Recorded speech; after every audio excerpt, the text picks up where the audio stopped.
Does he have it? Medeiros is going to get it. He haven't got it! He's on the outside line though, going into the fastest corner on the circuit. Surely this can't work. Dominic Ligner has got a sensational run outside line now though for the heavy braking zone. Around the outside goes the Audi R8. Look how much Miller's caught back into play. Exactly, Miller's still such trouble. He's left on second and change. All of a sudden, Miller's back in play. Can Barry do it? Big Barry's gonna do it! Big Barry!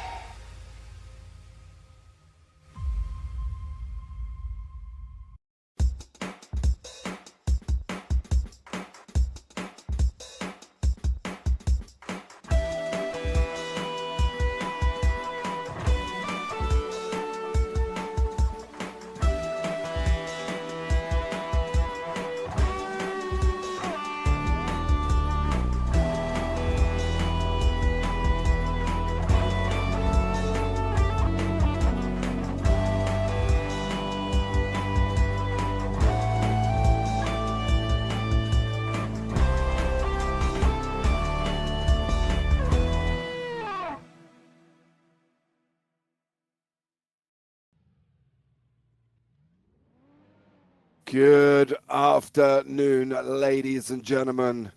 Do we make it easy? We do not. This week, it is the mammoth mountain that is Targa Florio.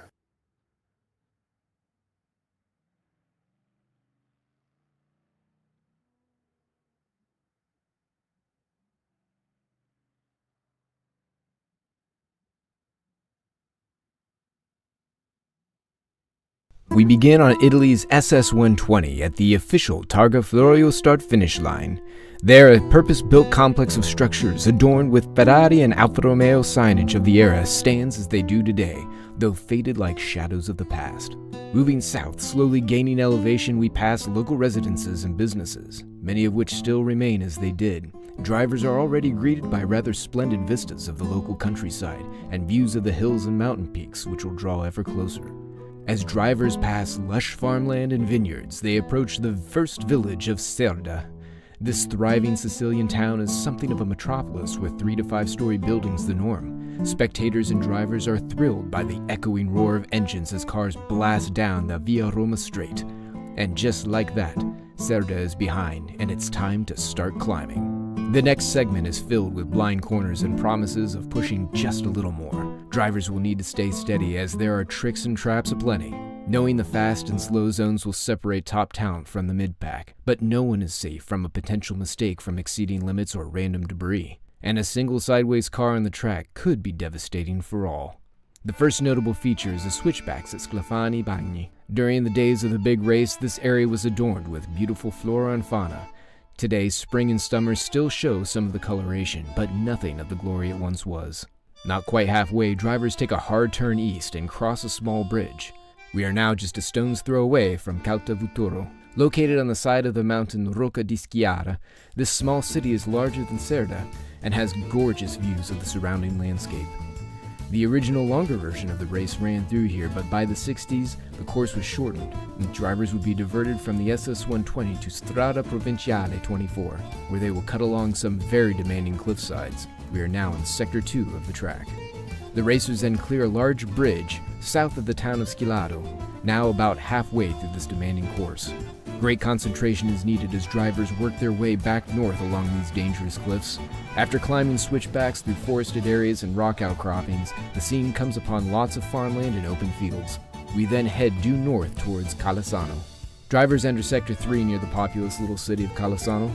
Nestled between some of the smaller mountains, the buildings rise high around the streets. While fast in sections, there are some very sharp turns to contend with as cars plunge down through the tight and twisting streets. At this point, it feels as though the end is nearing, but there's still a ways to go. The field continues north and west, racing towards the coast on SP9, passing Sant'Agata, which is roughly halfway between Calassano and Campo Felice. The pace quickens and there is an urge to go faster, but there are still many guardrails and walls to greet the overeager. Finally, Campo Felice comes into view.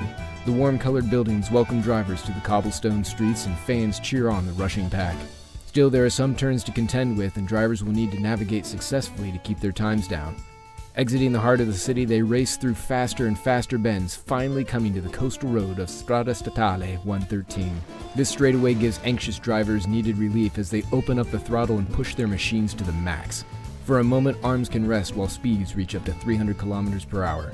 But damaged suspension or slipstreaming competitors can still make this long stretch a challenge. This is about the only chance they'll have to quickly assess their car's condition and determine what's needed for a rapidly approaching pit stop. But it's not over yet.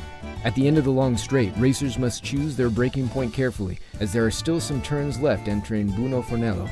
And if they don't get it right, one of the businesses or home fronts could become their final resting point, so close to the finish. Just a dozen or so corners to clear, a tight left south, past the garage area, and there are the stands and pit road entrance. Drivers must quickly decide to turn hard left for service or take a deep breath and plow ahead for yet another lap. And if they see the checkered flag, they will breathe a sigh of relief and feel like a champion, no matter their final position.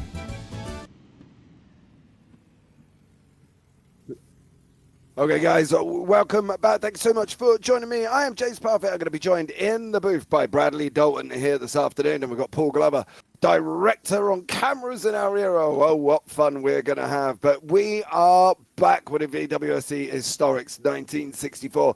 Have we ever done a track like this before in our life? Absolutely not. Let's catch you up with the schedule as it stands at the moment. This is where we currently are at the schedule. As you can see, we have done Daytona, we have done Sebring, we are here at Targa Florio for 3 laps for today. Then we go to Spa-Francorchamps on the 13th of April, Le Mans for the 2.4 hours on the 4th of May.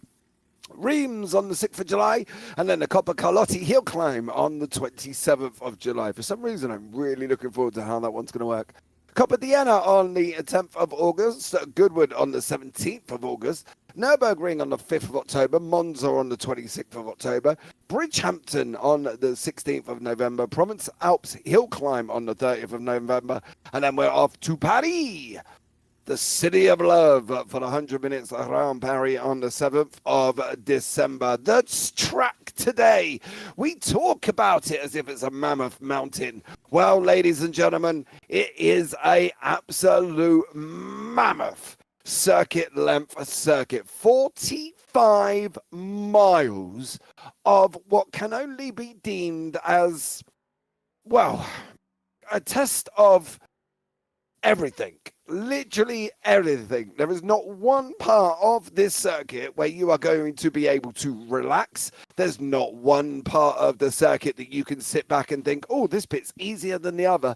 And it is 45 miles long. It's located in the whole of Sicily in Italy and was established in 1906. The race itself basically was a public road endurance automobile race held in the mountains of Sicily, which is obviously where we are, founded in 1906. It is the world's oldest sports car racing event, and that is just unbelievable. You think 174 corners at Nords is well, hard?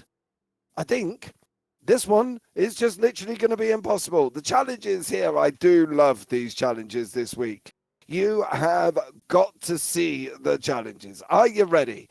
The challenges for this week are survive, survive, survive. That is it. Nothing else. Survive, survive, survive. That is literally the challenges itself here at Targa Florio. The tyres, well, we all know they're on street tyres and they have been all the way through. That's not going to change. They're not all of a sudden going to go over to super slick Michelins or Goodyears. It's literally street tyres. And guess what? Street tyres. So nothing is changing there as well. In the standing situation, however, that is a little bit more exciting in the Div 3 Pros first.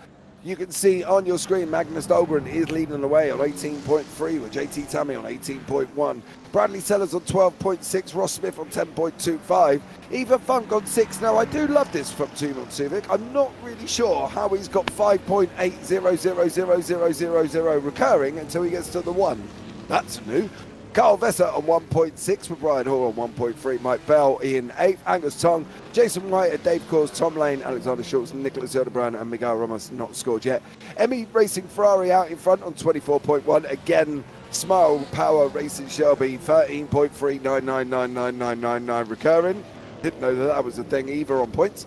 Rookie Monsters, Shelby Daytona on 10.9, and then Storm Rider Racing Shelby on Daytona on 2.25. Scuderia on no points at the moment. In the Div 3 AMS, we've got it again. How do we end up with 11.6? I will clear that up very shortly. Barry Chen out in front on 26.1 with George Angelidis on 17.4. Barry DeMarzo on 11.600 recurring until you get to the 1. John Mayer on 5.80000 recurring until we get to the 1. Yaroslav Zakchik on 4.8. Tom Mountjoy, Peter Meyer, no points there. Flying Kiwi Racing on 31.9. Scuderia Cavalli Ferrari 250 GTO on 29 points. In the Division 1 and 2 pros at the moment, well, this is a nice big old one.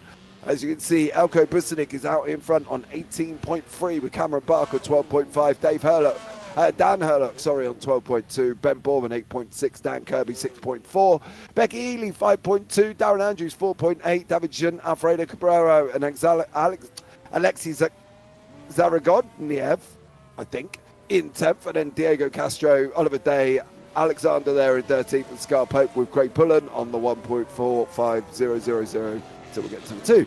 Mkhitaryan on 16th, Freaks Gardner in 17th, Oliver Newman, Jill Lalonde, Nikita Smirnov, Johnny Young, Declan Grady, Matthew Overton, Ollie Cardinalante, who still has a penalty outstanding if he shows up, Luca Tavanari, Tony McCoffin and Robert Strackland all on 0. Then in the teams is Joy Motorsport Porsche on 904, GTS on 19.1, CMS Pro Alfa Romeo Giulia 18.9, 13.8 in third for the Fukigo Mike Bell, Alpha Australia Vectus in 5th, Lufthansa Porsche in 7th, Cyberlink in 8th, Sissit Automobiles 9th, and then the others below that. In the AMS, it is Eric Monet out in front on 22.2, James Bowders on 13.5, Adam Gray on 12.5 with Luke Goodlife on 6.4, Pavel Shenoborov in 5.2, Mateus Bogan 4.8, Felipe Marazzi, Stephen Miller, Fernando Ferreira, Felipe Dicardi, Santiago de Cajor, and Matvia Treshev has not scored points.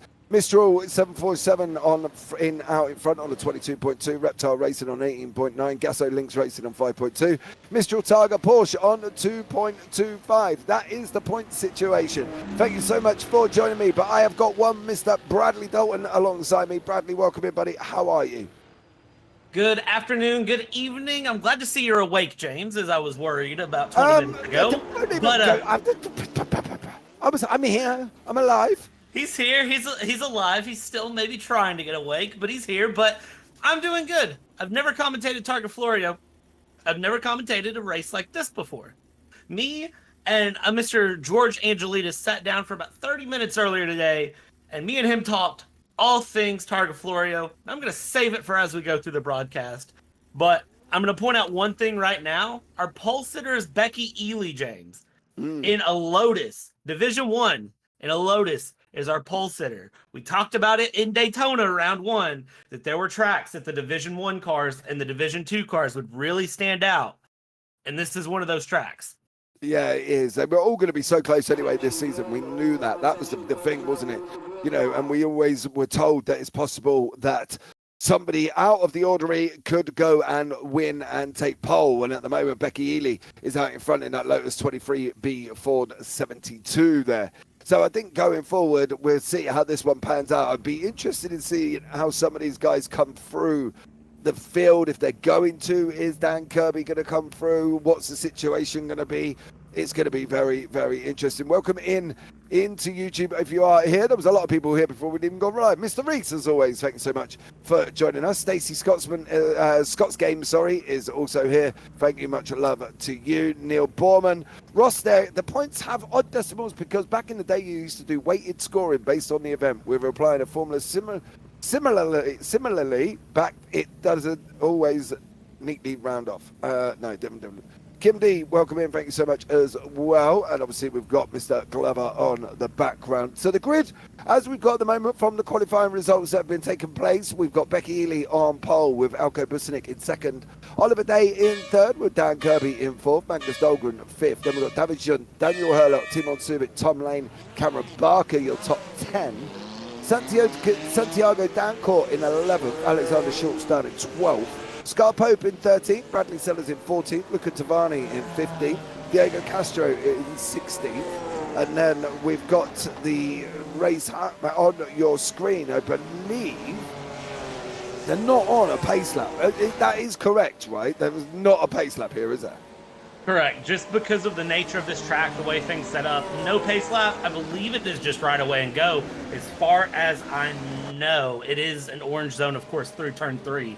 But I don't think there is any pace. There's no way. It is just straight away. Yeah.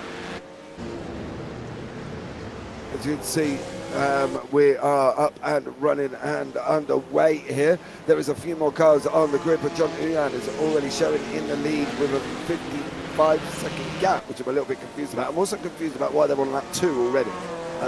Not entirely sure how that's all working out, so we'll keep an eye and have to try and see what we can do with the live time. And it is a big old circuit. There's lots to contend with.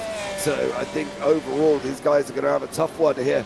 Brad, I hope you memorized every single part of the corner names there, buddy, because obviously, you know, it's an interesting thing.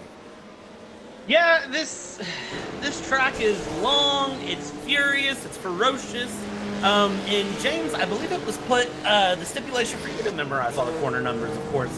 Being something over 800 corners, nobody's going to memorize everything. But if anyone can do it, it is a Mr. James Parfit. So I will defer to you for that. But what I will say is if you don't want to memorize the corner names or the corners themselves, just remember some of the big towns. Remember some of those big towns from that starting video, because that is what will divide this track out for the drivers. Yeah, it definitely will. Here as these guys are running now, you see Becky Ely in her Lotus 23B Ford. We've got a funny feeling she is in the lead. I think the live timing is not loving what's happening right about now, because currently Becky Ely is out in front. There is nobody ahead of her on the circuit, okay? Despite what you're being told from the live timing, there is nobody ahead of her. Currently, Becky Ely is out in front, so making great headways in that Lotus 23B Ford there. There's some interesting battles away through. I think Scar Pope's got a little bit of a line of cars behind him currently, so Scar getting himself in the mix in 15th at the moment. As you can see there, Scar Pope in the Alpine A110. So good job from him. He's got Luca Tavanari, Diego Castro, Reece Gardner all tucked up behind him at the moment. Now we've had an interesting one here as well. As you can see, the cars just trying to go too wide, trying to make the overtake. Is it ever going to work? Well, it's going to be very, very tight here, Brad. These roads are not very wide. Yeah, that's part of the fun with Targa Florio's. This is all public 2-lane roads. This is not a traditional what you would think of a racetrack. This is just going to be, think of it as you're driving to your mom's house out in the countryside. For me, that's what I think of. It's very narrow roads. It's not meant to be a racetrack. This wasn't designed with that in mind. This is just meant for a drive through the countryside. So you're going to have drivers like Scar Pope here and Santiago Dancourt that are going to be under pressure quickly, but it's going to be very tough to pass all the way through because it is very it's challenging. They stopped racing this track in the 70s just because it was deemed too dangerous, too narrow, and the cars got way too fast for it. Thankfully, we still have it in sim, but it's very unique. Unique is a little bit of an understatement, isn't it, really? You know, I think this is the thing for this situation. It's a bit of an understatement here. So you see, once we go on to the replay now, and that was Adam Gray taking a DNF there after what can only be deemed as probably the first 50 corners, as he is unfortunately gone shooting off there, which is unfortunate for him. Mentally, this circuit's tough. Physically, the circuit's tough.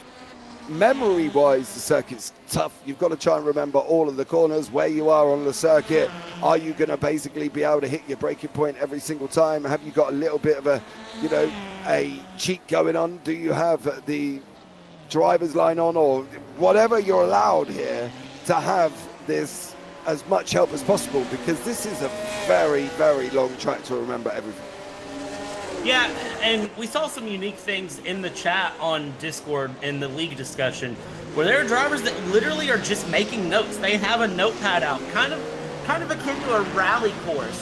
they are just making notes of certain things they want to remember, certain ways the car is going to handle between towns, certain things they want to make sure to note on, because this track, you know, you can memorize the Nordschleife. We talked about the Nordschleife. There's drivers that have memorized other long endurance courses, but this is truly a hard one. And the thing is, this is the shortened version of this track. Targa Florio started out originally as over 100 miles around the entire island of Sicily. So when you think about that, and you kind of narrow it down, a single lap of the original Targa Florio Grande circuit was 606 miles. Oh, Good Life's off. Oh, Good life. He's just hit the parked car on the left-hand side, unfortunately, for Good Life. Good Life there, unfortunately for him. One of the challenges, obviously, the track itself. Survive. Well, Luke Goodlife is definitely giving himself a challenge to try and survive there. John Ewan currently showing that he's got a penalty on that one. We're not quite sure how that's all worked. Shows John Ewan is on lap 2 already. Yeah, the lifetime and Ewan being a lap ahead of everyone, which is strange. Yes, it's all going a little bit Pete Tong at the moment. As we see Oliver Newman unfortunately making contact on the overtake, which didn't quite go through, and unfortunately by the looks of his car, his front wheels are done. So Oliver Newman not having a good time there, Brad. Yeah, it's all popping off here, and this is going to be the fun thing of just trying to keep eyes of who's who as we go through, and you see people, it's just one small thing. We said this was during that intro video that Ross made, but one small moment can mess everyone up. Elwood's coming in here. It's going to be contacted. Oh man, it's they've turned it into it's a parking lot. Garage. Oh. What are they doing? Why are you still coming in full pelt? I don't understand. Why are you still going in full pelt? You're not gaining anything. This is poor. They're still coming in. Yeah, this is I mean, it's part of the dangers of this track, but it's just, here comes Chin around. But yellow flags are waving frantically. Why are you trying to push into a problem that you can clearly see there is a problem? Yeah, I don't. There's a bump and run.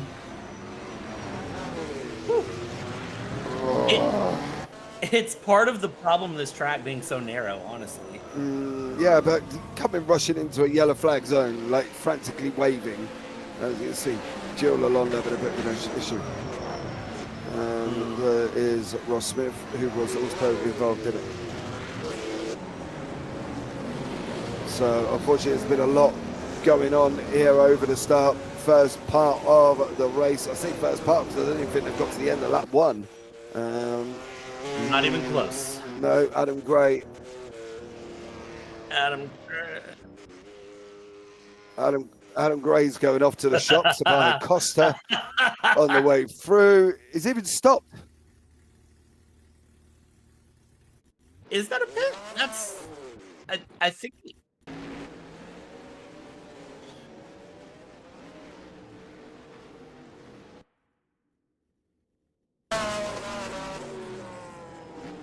Oliver Newman here, see if we can tell, and yeah, he just pulls off there. I don't know what happened there with Oliver Newman, but Oliver Newman just said, you know what, this track is not for me. I'm not feeling this, and pulls away there. Yeah, I think, to be honest with you, I'd probably do the same. I don't think if he's had that collision right at the beginning, that it would be worth them sitting there around here with a damaged car, because it's going to take you ages to get back to the pits, right? So it's going to be incredibly difficult. I wouldn't even figure out the live timing on this point, because yeah, it is gone a little bit Pete Tong, and Johnny Yan has magically Harry Pottered his way on lap 2, which is very bizarre considering I'm pretty sure we are still on lap 1 here. I'm definitely sure we're on lap 1. So, I suppose from this side of point of view there, guys, we're going to be 1 lap short on the race, which is not making sense. I don't know. I don't know how that one's going to work out. That's an interesting one. Yeah, I'm not sure, James, what they'll do about that, because we're expecting 3 full laps. Road signs are not expected to survive, of course, when you've got Oliver Day here battling it out with Mr. Dan Kirby. And as you can see there, it is going to be Day ahead of Kirby with a nice little slide job there around in the Porsche. And so we'll see how things happen. But, you know, James, I'll give you some fun stories. Like I told you, I was talking to George before the race, and we were talking about strategy stuff. How do you think fuel is going to play in across this 3-lap race? Now, as I remember correctly, isn't there something about the fact that certain cars are not going to have to stop? Yes, you do remember that correct. There are a few cars that we don't expect to stop at all. Primarily the Corvette. Yep. So that's JT Tammy's car. Yep.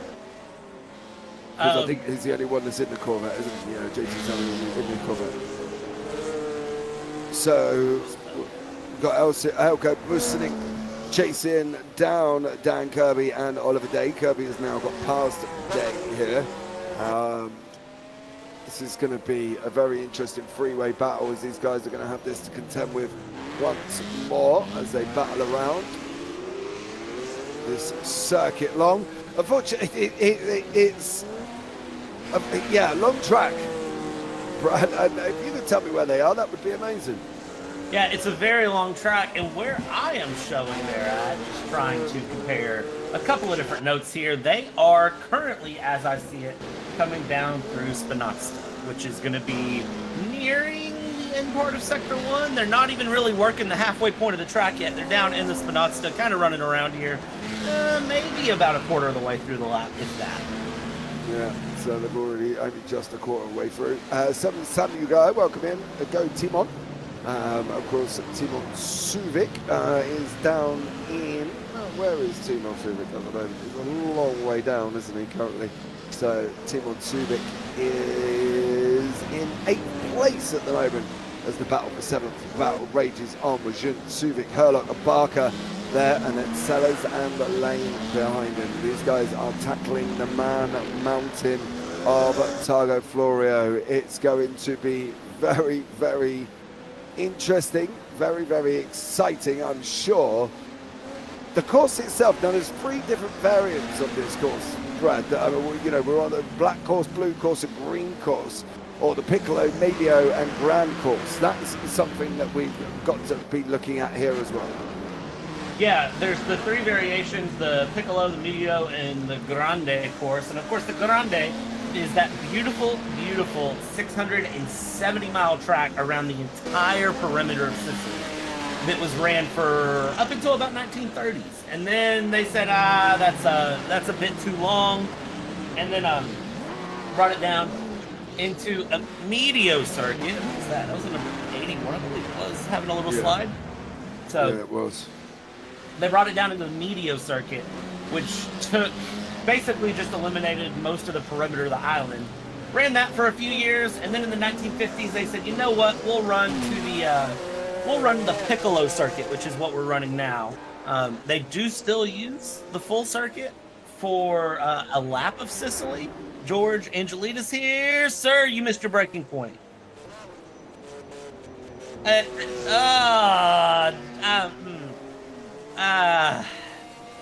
challenge of this track is that you've got to be very on your toes. I think George Angelides decided to go Tony Hawk there and do a couple of kick flips. I'm not even sure where George went there. I think he went off into a completely different realm on his own, did Mr. Angelides.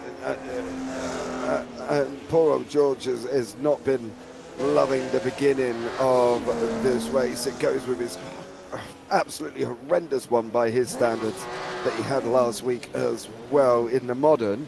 There is Mr. Angelides earlier on, going down the grass. Not entirely sure if he knows where he's going. There's a barrier there, George. Did he just bunny hop the barrier? I think he did. His car just kind of ghosted for a second and went through it, which tells me that maybe those barriers are designed to give a little bit more grace than they should in real life. But hey, lucky for him, he gets through there and is continuing to go. This is, again, the battle for P2 that's showing as P3. Kirby, Day, and Busink are still battling it out for Division 1-2 overall. Yeah, they're still fighting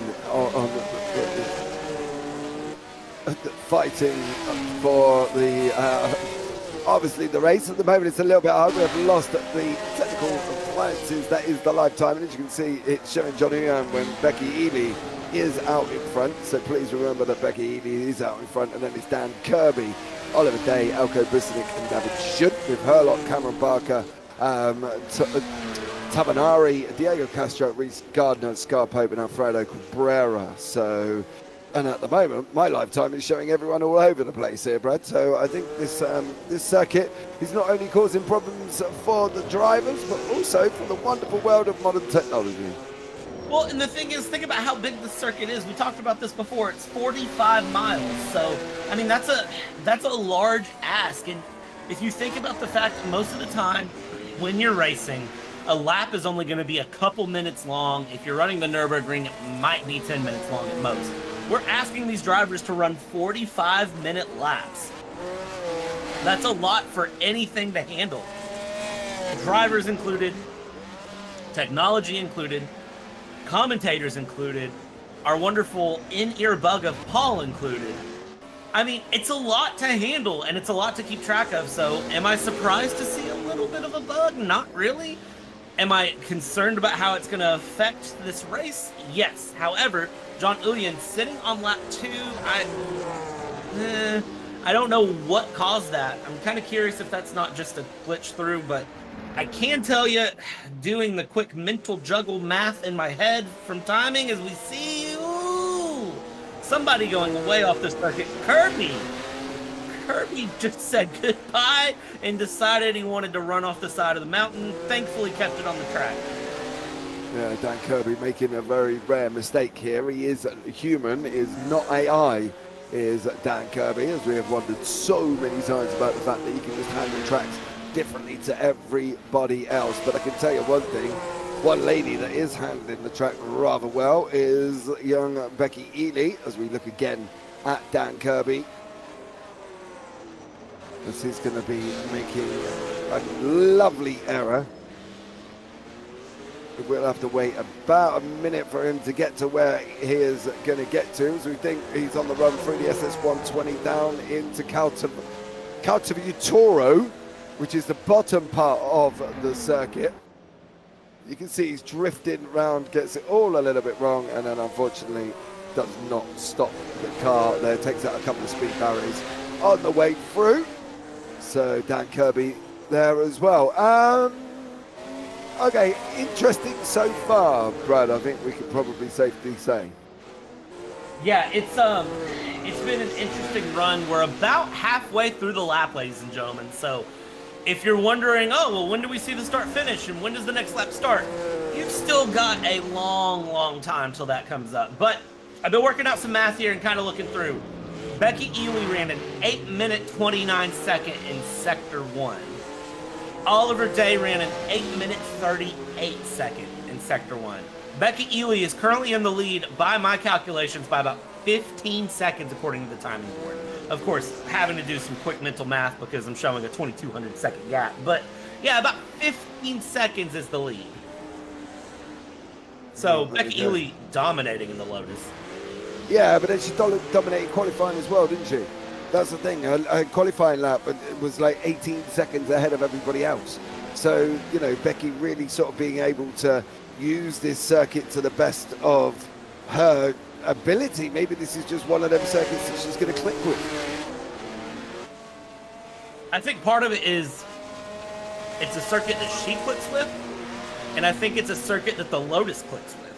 It's a very, very go-karty, fun little car. And I've talked about how I personally would not drive the Lotus. But on a track like this, it's probably the car you want.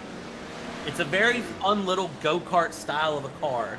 And it's gonna work well here. It's lightweight, it's nimble, you can sling it through all these switchbacks and corners and carry speed, and you're gonna see just obnoxious amounts of pace come out of that Lotus through.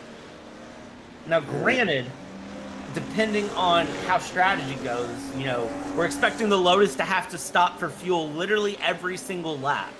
But their pit stops are only like 10 seconds for fuel, so we'll see how all of that plays out in the end. But Becky Ely has the pace to make it up. Yeah, I think by what she's looking at, she's, you know, doing a job where she's going to open up enough gap to be able to do that and then basically go back through. I'm sure the young lady would have been testing and, you know, trying to absolutely get this right as we pick up on Ross Smith here. He's got Ethan Funk closing down behind with De Bruin in the 6th, 7th. This is the battle for 6th, 7th, and 8th. There is De Bruin in that lovely bright liveried machine there as he's chasing down Funk and Smith in front of him. It's been an interesting start. It's kind of opened up our eyes into what this circuit is all about, really. Yeah, it really is. And somebody asked in YouTube chat, so where is John Uyen actually? And I'm going to be real honest with you. I don't know. I'm trying to really wonder that myself about where John Uyen is, because I'm kind of looking through. I could see on a live timing map, he's in a mix somewhere, but it's very, very hard for me to tell just sitting where John Uyen is. So we'll keep you posted as soon as we can figure that out through. Hopefully we can figure that out eventually. I want to say somewhere around like P20 overall. Right. Okay.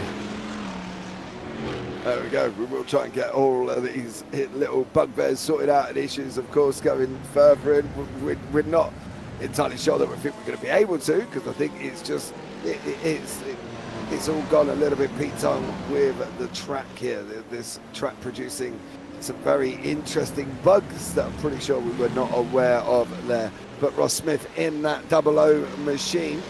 Still got his hands full here with the guys behind, doesn't he? And still trying to battle away. Yeah, I mean, and Ross Smith is in one of the Div 3 cars. He's in the Shelby Daytona, and it's going to be interesting to really watch and see what he can pull out of that coupe. Because the Daytona, it's an interesting car. I like the car, but very much right now, he looks like he's a cork in the bottle with Timon Subic and Schultz behind in the Ferraris. It does look like this Ford versus Ferrari battle is happening. And for this track, I want to tell you the Ferrari is probably better suited. Well, to be fair, Le Mans 66 was the same way. If anybody hasn't seen that movie of Ford versus Ferrari, if you watch it on Netflix, it's Le Mans 66 if you watch it on Prime, which really makes no difference to me. Yeah, so we'll see. That's another great, interesting film if you haven't watched that already. Although Mr. Smith may be a cork in a bottle there, it's not on him to let them through, is it? It's on them to try and make the overtake.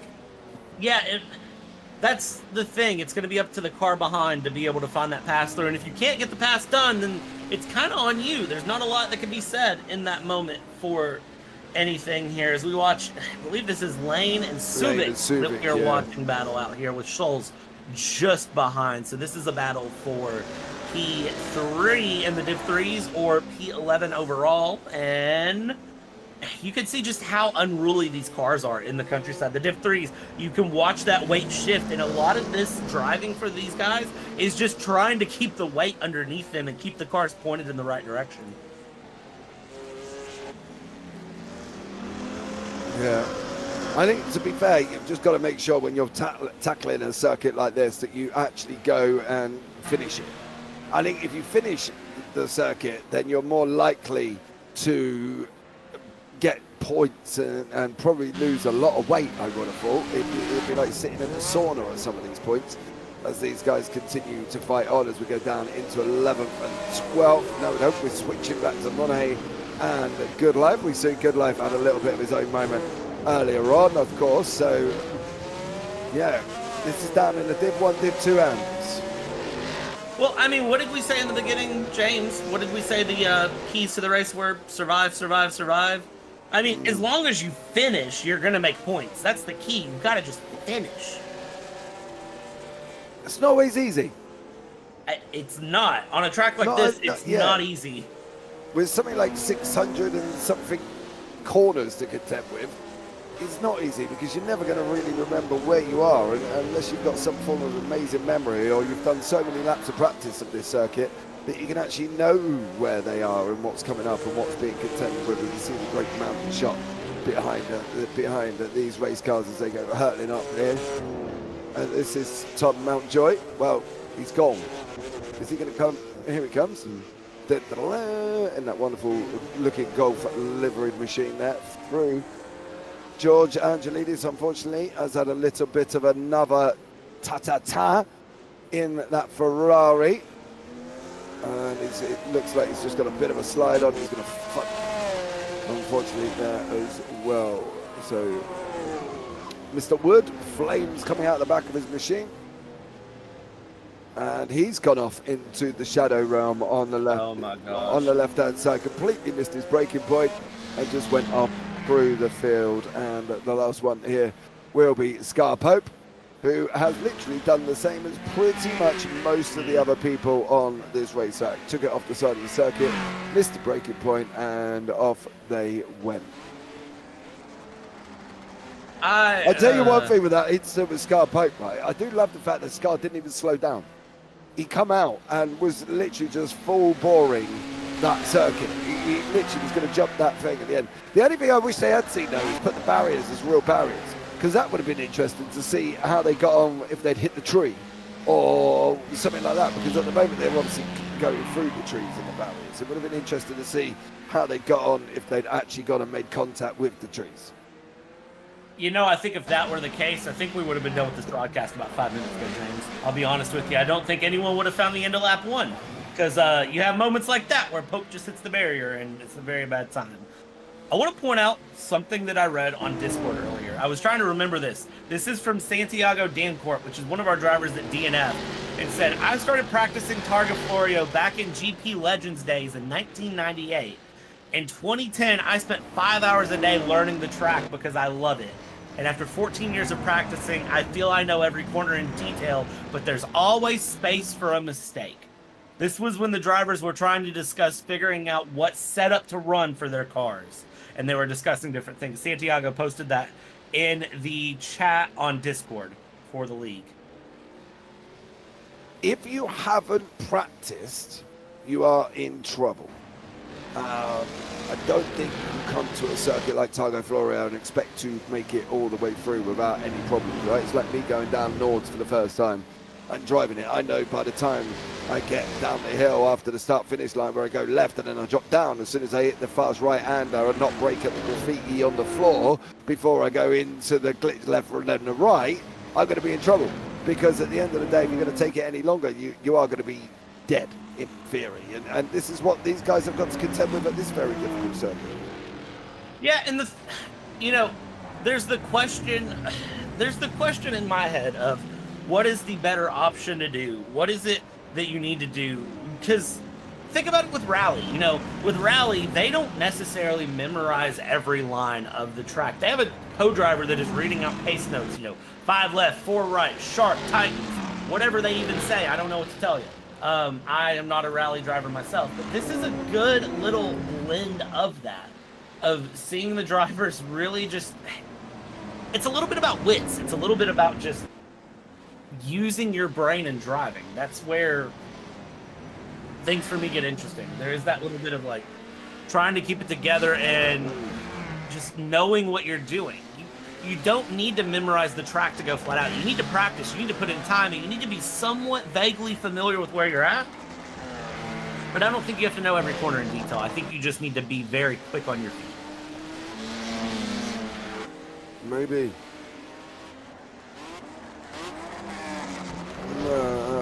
We did just see. Yeah, and then he goes in and joins into somebody's house there. I wonder if they've got to pay insurance as he goes and terminates the corner of the house, and wonder or not he'll have to pay for the rebuild.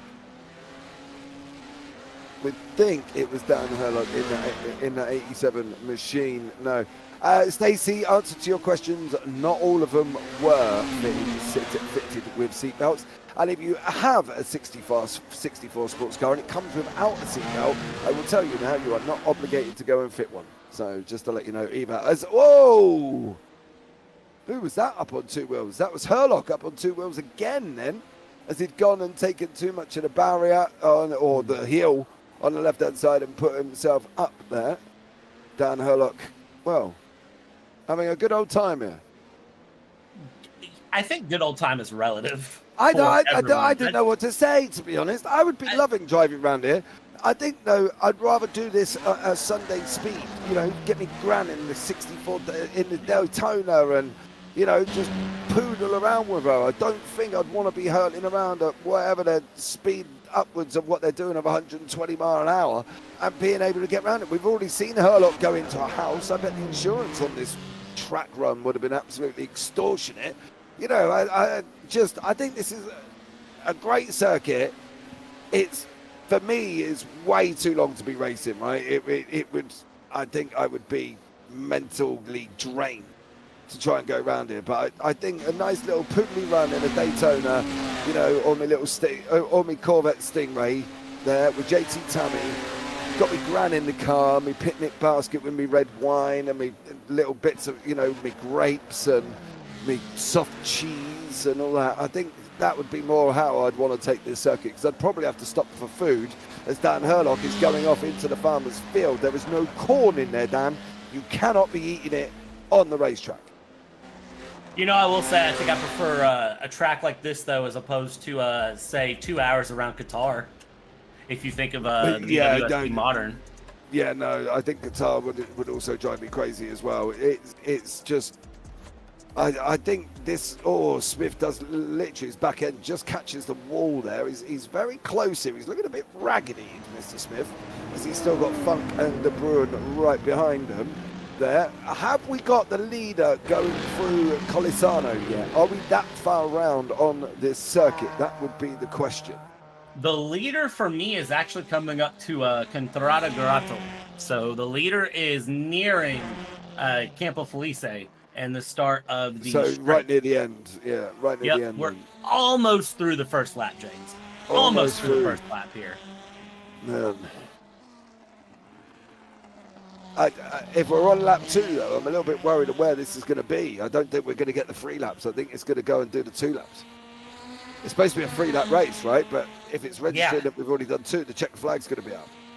Yeah, because it's registering John Ullian is on lap 2, which, to point out the pace difference here, you've got Becky Ely, who is our overall race leader right now, who is coming out of Campo Felice here, which is where you see on screen for a position update and a field spread here. John Ullian is just now in Colisano.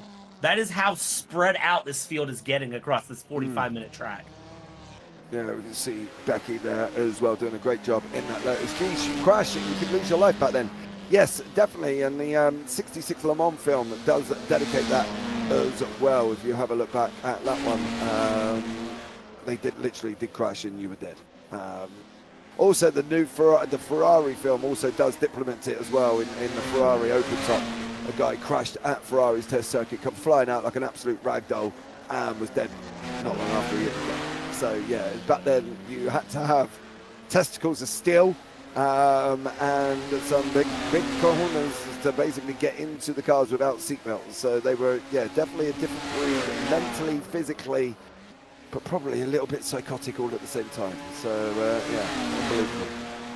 Well, the thing is, back then, they didn't have all of the science advances that we have now, and where we understand crash physics and crumple zones and how to design safer cars and mitigate all that risk. Back then, they genuinely thought it was safer if they were falling out of the car. They genuinely believed that if they were in an incident, it was safer for them to be thrown from the car. They had a better chance of surviving than they did if they stayed in the car, which is why a lot of them didn't wear seatbelts. It's the same thing that happened, with NASCAR in the early 2000s with the invention of the Hans device. A lot of the drivers thought it was more dangerous to wear the Hans than it was to, not have it. Oh, they're in the trees. Not entirely sure who that was, but Monet and Mountjoy are still continually fighting here. If you Google Ken Mills was the main driver in the Le Mans 66. And you can Google him. He died on the test track testing out the Ford F40. So Alexander here, unfortunately taken a little bit, probably gone off the side of the circuit as everybody else has done. Down the hill he goes, comes up the other side, misses the safety barrier, misses the trees, and carry on his way.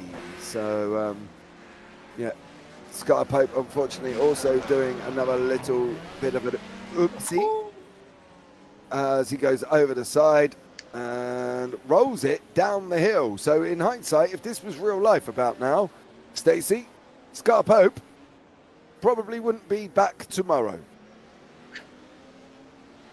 I was gonna say, are we gonna call that a little oopsies? That looked a lot bigger than a little oopsie. Yeah, well, the thing is, we're in sim, right? So he can just carry on. But back then, that was game over. Possibly even, you know, not waking up at all the following morning or even remotely after the incident. I think this is the thing. Don't get me wrong, the safety improvements are great, right, that we've got now in the modern series. And, you know, I think at the same time, as you can see, Lane and Schultz battling it out for third here, going to be going side by side. Currently is Lane in that Shelby Daytona against the Ferrari 250 GTO as they battle their way on the run now. So let's see how they get on here. This is going across. I believe we're up by the start-finish line. We are on getting the we've got to be on the Bureau straight, right? The Martin straight, yeah. So we are up there as these guys are running down now. They're going to come in near what they've called SS113 on the track map I'm looking at before they go round to the start-finish straight again, which we think is only lap 2, but it could be the final lap of the race. It's yeah, not quite sure how it's working out. We will try and keep you posted.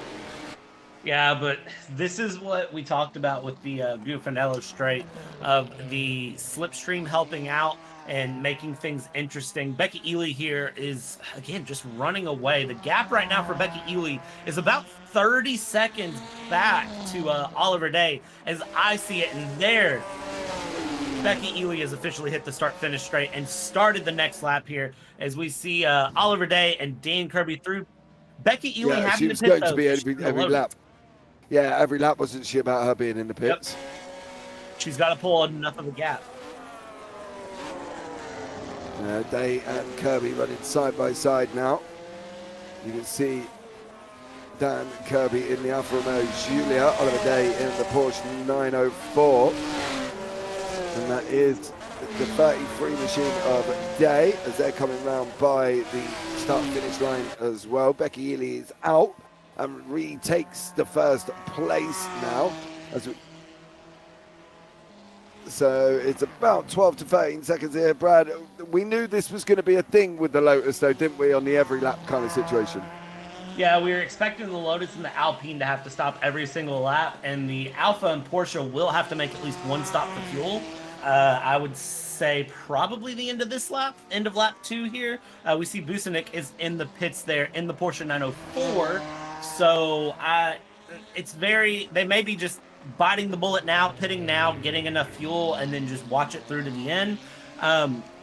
Becky Ely, though, has so much pace that even with having to stop every lap, she's got so much pace in that Lotus that I don't think it makes a difference for her. I think she can just hit and then take off and run and be just fine.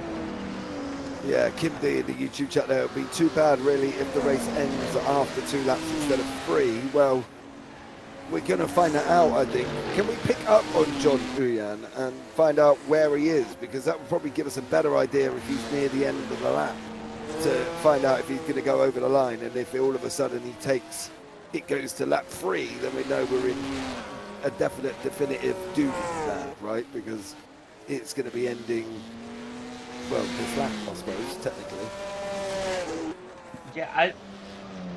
Yeah, I don't know. John Uyan coming out of the back of the straight here, and there's a little bit more of the twisty bits before John Uyan will hit the start-finish line here, out of the end of the Bufanello straight. And yeah, I think it's up through Campo Felice, isn't he?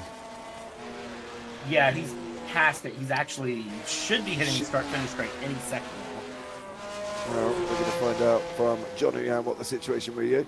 Stacey there, Scar Pope yeeted his car. He definitely did. Did some wonderful barrel rolls, and I'm sure there's a very expensive car sat down the hill about now.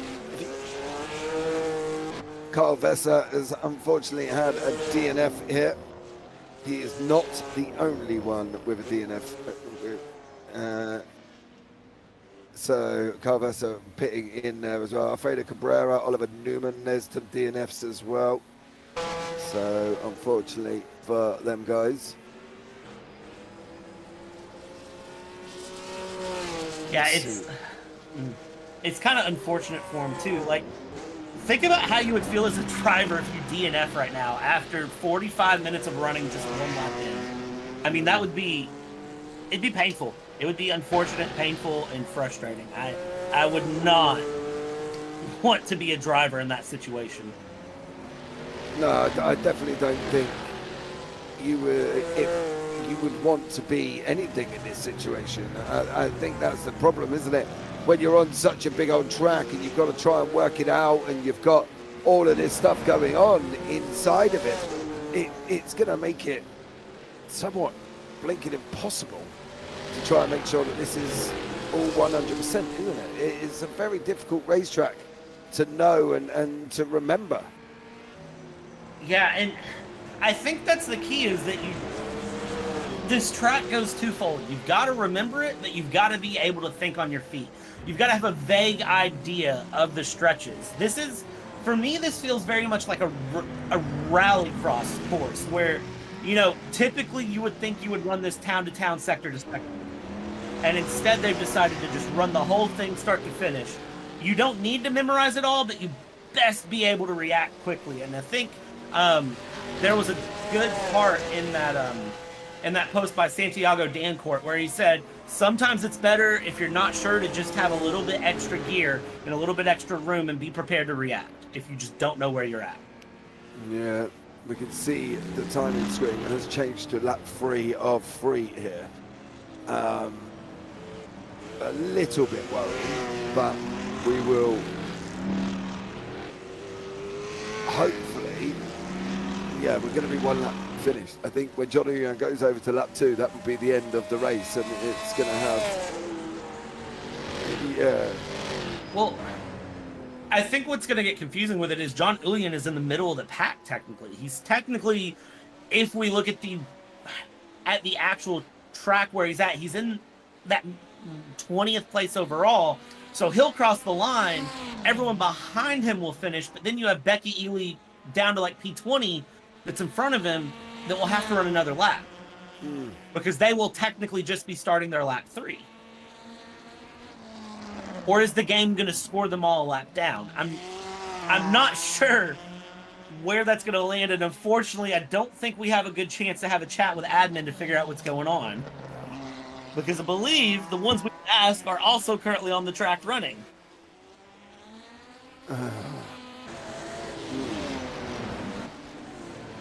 Yeah.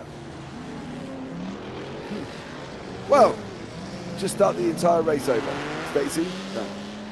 I'd be okay with that.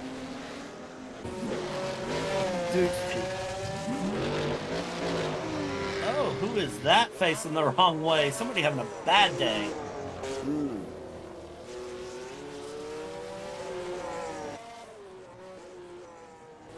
We'll have to try and figure out who that was there. 1 lap down after a leader crosses the finish line. Yeah, but it's going to jiggle everybody around. So I'm going to be interested to see how this one works.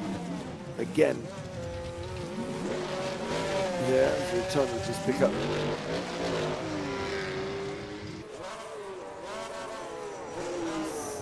Who has had this little bit of a ta-ta-ta. Faced the wrong way on the racetrack. So I think that was Jason White who has just had a little bit of his own drama as these guys now. Technically, Becky Ely is on the run through the twisty bits, right the way down before we get to the bottom end of the circuit here as well. So let's see if we have got this replay.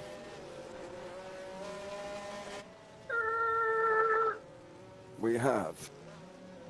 So there we go.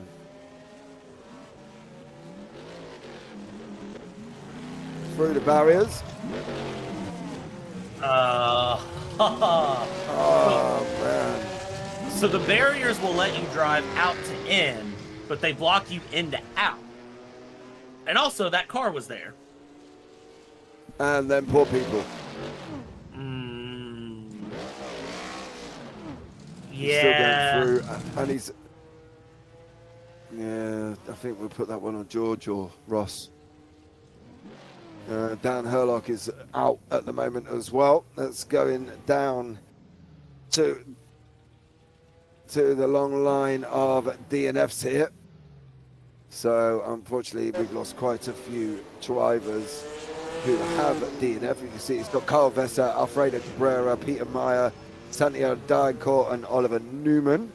They're all out as Monet goes into the pits, up the ramp. And then off they go. Stacey works for me. Could Uyan sit out a lap and then rejoin in the same spot around the next lap? Probably. Theoretically, yes. I'm going to say this in a theoretical way. Theoretically, yes, he could. But how the barnstorming out are we going to get a message to John Uyan to go and sit himself out?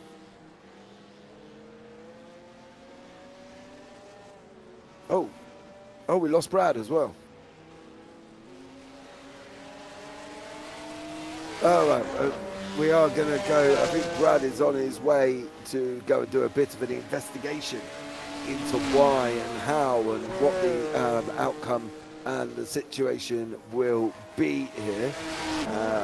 So we'll see what happens as Wood and Tavanari are 1.9 seconds back. Brad is back, I believe. Brad? Brad?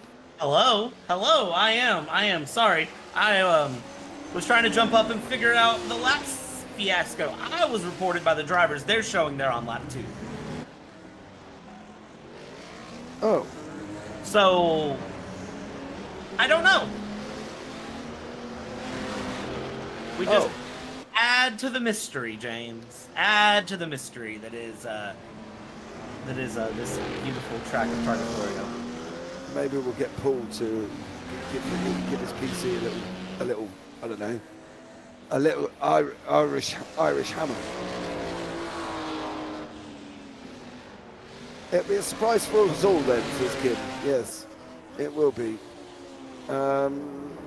It's going to be a shock for all of us.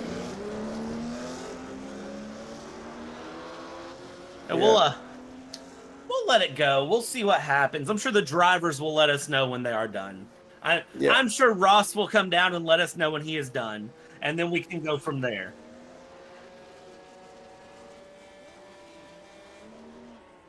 Well, this is a new one for us here, Brad, and a new one, everything that we're going to find out. So, Kim D, I'm up for a surprise if you are, my dear. So, let's see. I've called you.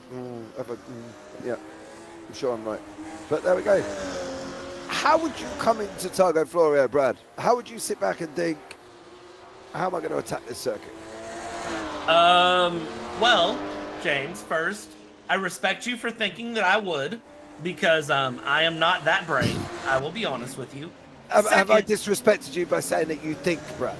No. Oh, okay. No. Not that at all. But if I was given a lap around Targa Florio in any of these cars and told, hey, here you go hit a lap, have fun, see what happens. Give me the Porsche 904 GTS, and I'm probably going to make it a nice little Sunday drive for the first lap.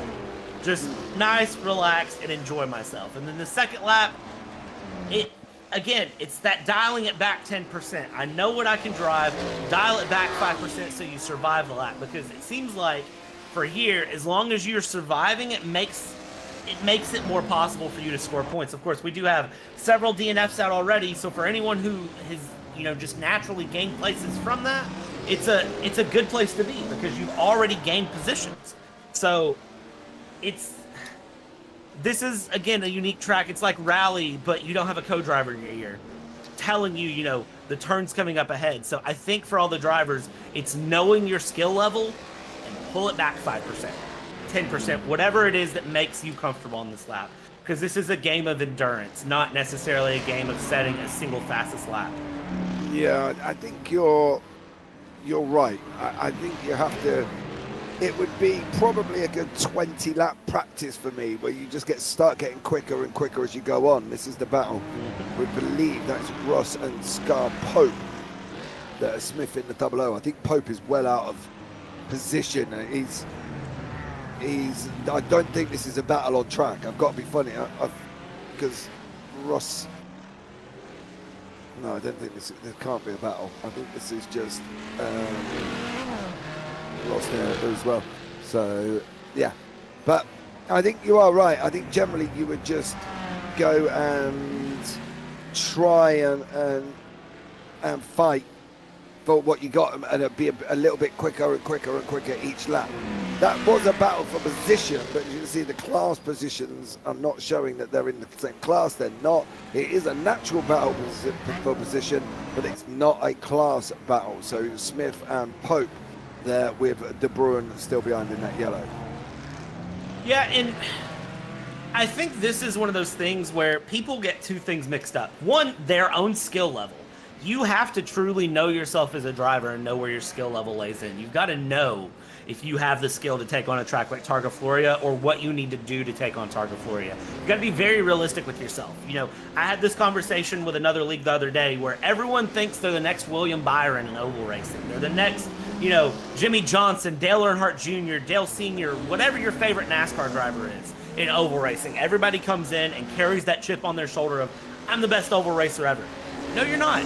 Everyone's came in thinking they're the best at whatever class they're racing, whatever their primary class is. You're probably not, and you have to be realistic with yourself. For all these drivers, Targa Florio is probably not going to be their best track, and that is fine because it's so unique. It's not going to stick to everyone. Now, Santiago Dancourt, I'm giving you all of the credit in the world for your 20-plus years of driving this track. Unfortunately, Santiago Dancourt has DNF'd, but it goes to show that even with tons of practice on this track, you're not guaranteed to have a perfect lap, a perfect run. So you've got to be realistic with that. You are not going to have a perfect run through. The second is that people mix up the true meaning of endurance racing sometimes. Endurance racing is not necessarily about being the fastest. It's about being the most consistent and the most in tune with your own car and knowing what you've got to do to make it to the end of that race. What's your tires? What's your fuel? How's your car going to react? You know, what is it that your car is good at? What is it that your car is bad at? How do you mitigate those? Mix those two things together, and that is, I think, who comes out on top of Targa Florio. And right now, it's Becky Ely by a huge margin. Yeah, it is. I think that's the thing at the moment. I've got by about 20. I've got it about 25 seconds, give or take, but I think that's a rough estimate here as we look at Sellers and Schultz here, doing a wonderful job just being able to keep these wonderful cars on the racetrack. Is a bit of a mission in its own right.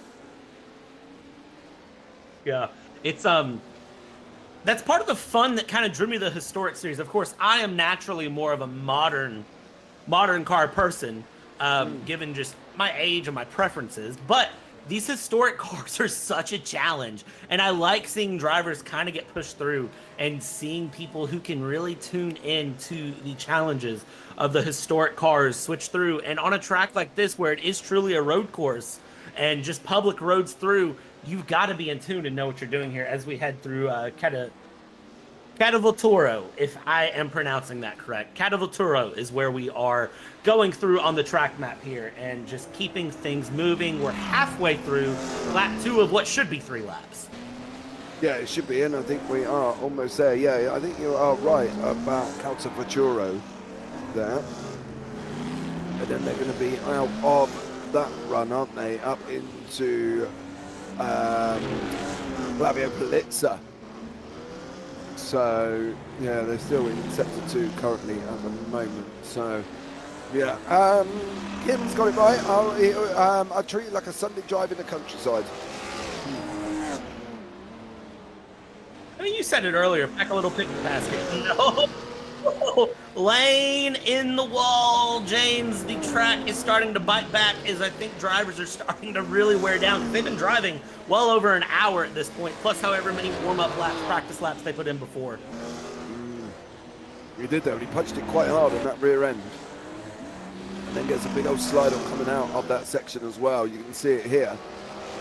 He's going to punch it on the right rear of his car. And then 75 machine does make a big old piece of contact there as well.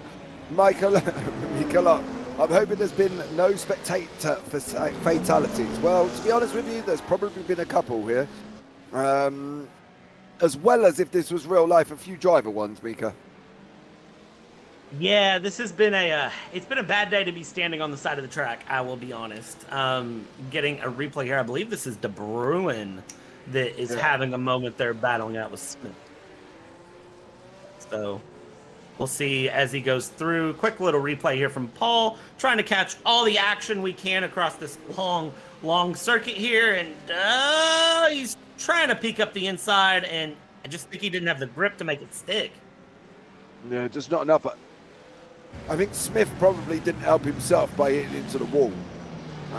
So De Bruin could have cleared him, but I think De Bruin gave him a lot more respectful room than probably what he needed, I think. That's the thing for me. I think if De Bruin had gone at it as soon as he come out, he might have got the position. But I suppose if he does get past Mr. Smith and he ends up getting the overtake done, he's got a long old way until he gets to the next one. So maybe he just likes driving around with Ross. Him and Ross having a nice little chin wag on the way through, and you know. So there we go. Oh, is that Neka Shirogov? It's not the car. Oh no, it wasn't. It was Gardner behind. Oh, Neka Shirogov is off, but Gardner looked like he was the one that hit the wall. Oh, where are you going? Wherever you're going, you ain't going to be there very quick either. So we have a look at these guys on the replay now. You can see this is what happens to Neka Shirogov coming out. Gardner punched the wall on the rear there as well, Brad, didn't he? Yeah, and it looks like a case of just missing your braking point. And again, that's the challenge of a track this long and this unique, is you've really got to be heads up and eyes forward and heads up the whole time. And if you get in a battle and you're looking behind you and you're not in tune, it catches you off guard there. So Neka Shirogov, I can't say that name. Neka Shirogov. There we go. Apologies to you, my friend. But you can see just the unique challenges of this track continuing to come out as we go. And tires are going to become a challenge by the end. Yeah, Wilbur De Bruyne has got himself up to something here as well. He's got him up to what looked like a tree. He's either hit a barrier or hit a tree or something.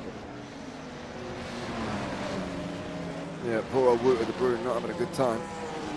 However, I do love the fact this car's yellow. Amazing.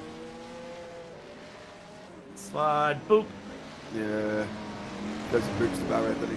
Unfortunately for Wilbur De Bruyne. And goes wide there, and yeah, there you go. It goes to show just how one small error can cost you a position, and now he's got to fight to move back forward. And that's not always going to be easy, is it? You know, I think that's the thing when we're talking about these. It's not always easy for them to be able to fight back the positions either. We'll try and bring you the overalls on the left-hand side so we can have at least one continuous timing tower. So we'll be able to say got De Bruyne is in a battle, but unfortunately it's not for a class battle. It is for the overall positions. We'll bring them up so you can see where De Bruyne is at this moment in time. But I think for De Bruyne, not an ideal scenario. He's got to try and make his way going forward.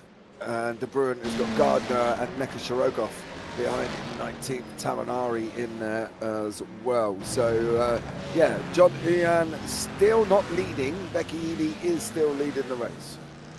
Yeah, Becky Ely is just, continuing to run away. And my question is, can anyone catch Becky Ely at this point? Because the gap is 30 seconds as I see it. 27 seconds possibly. But it's a big gap. And there's just, the question is who catches? It's, if anyone. I almost don't know if anyone does.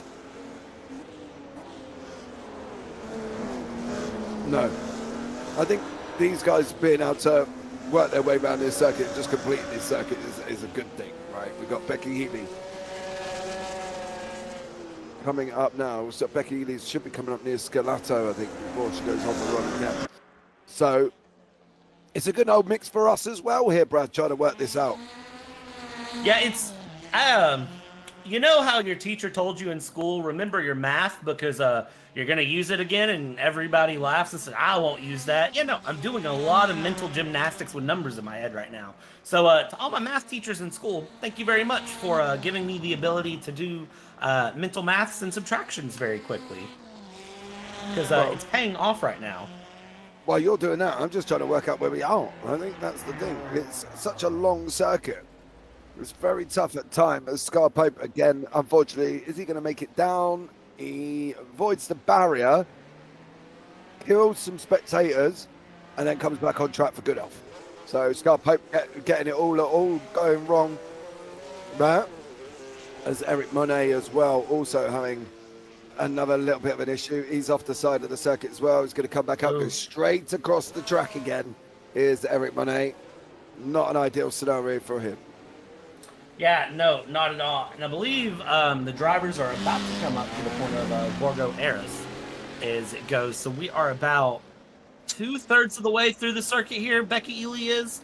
As we watch this battle here with Barker and Sellers that is continuing to develop. This battle has been fun, even though it's not for class. It goes to show, you know, we talked about it before, the difference in pace between the Division 1-2 cars and the Division 3 cars. Those Division 3 cars are heavier and they're really struggling at certain points of the track.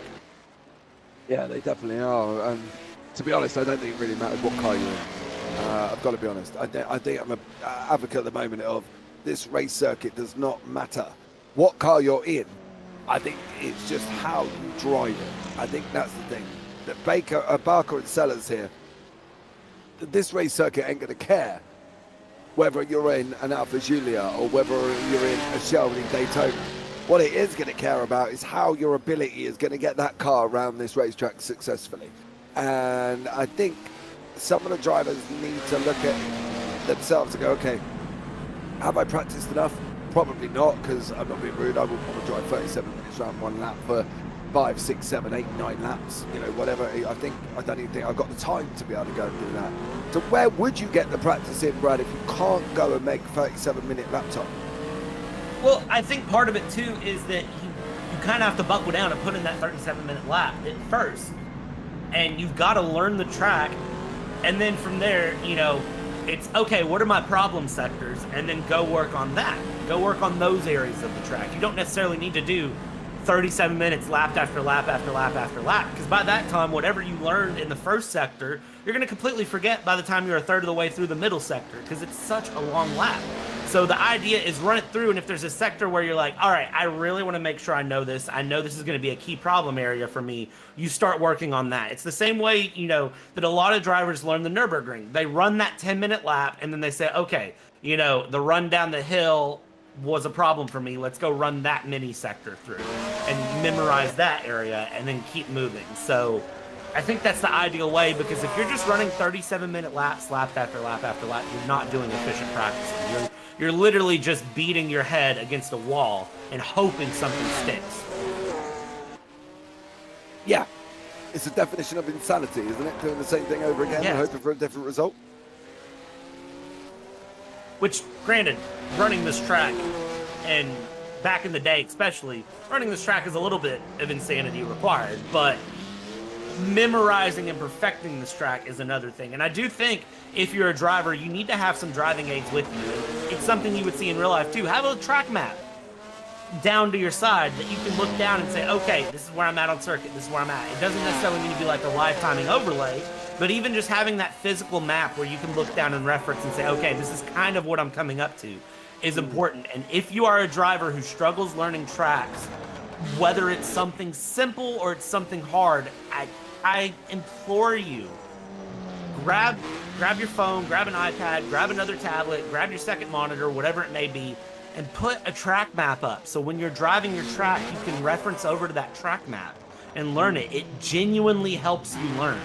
I tell you that from experience, because that is how I learned Barcelona before I ran an 8-hour endurance race. I sat and I practiced, and then I had that physical track map. I printed it out on a sheet of paper and set it down beside me where I could look over and reference that track map and just go, okay, this is what I'm driving, this is where I'm at. And I had little notes like, take this corner this gear, take this corner this gear, you want to be this speed through, watch out for the outside curb here. It's just a matter of that's the best way to learn. And this is that, but on a much, much larger scale. Yeah, I think it is. I think depending on what you use, obviously, to drive with, right? Where there's lots of driver overlays, there's lots of driver aids that they can use to give them an overlay. So if you don't have a printer, because I know not many people do have printers anymore, you can actually get an overlay to basically bring you up a track map, and it will tell you where they are or what corners you've got coming up. So Rip Tom Lane is what's just been said by our pit roving reporter, Mr. Reese. So have we missed something there? I'm trying to look. We've missed something. I just can't tell you specifically what. No, Tom Lane is unfortunately DNF'd out of the race there. So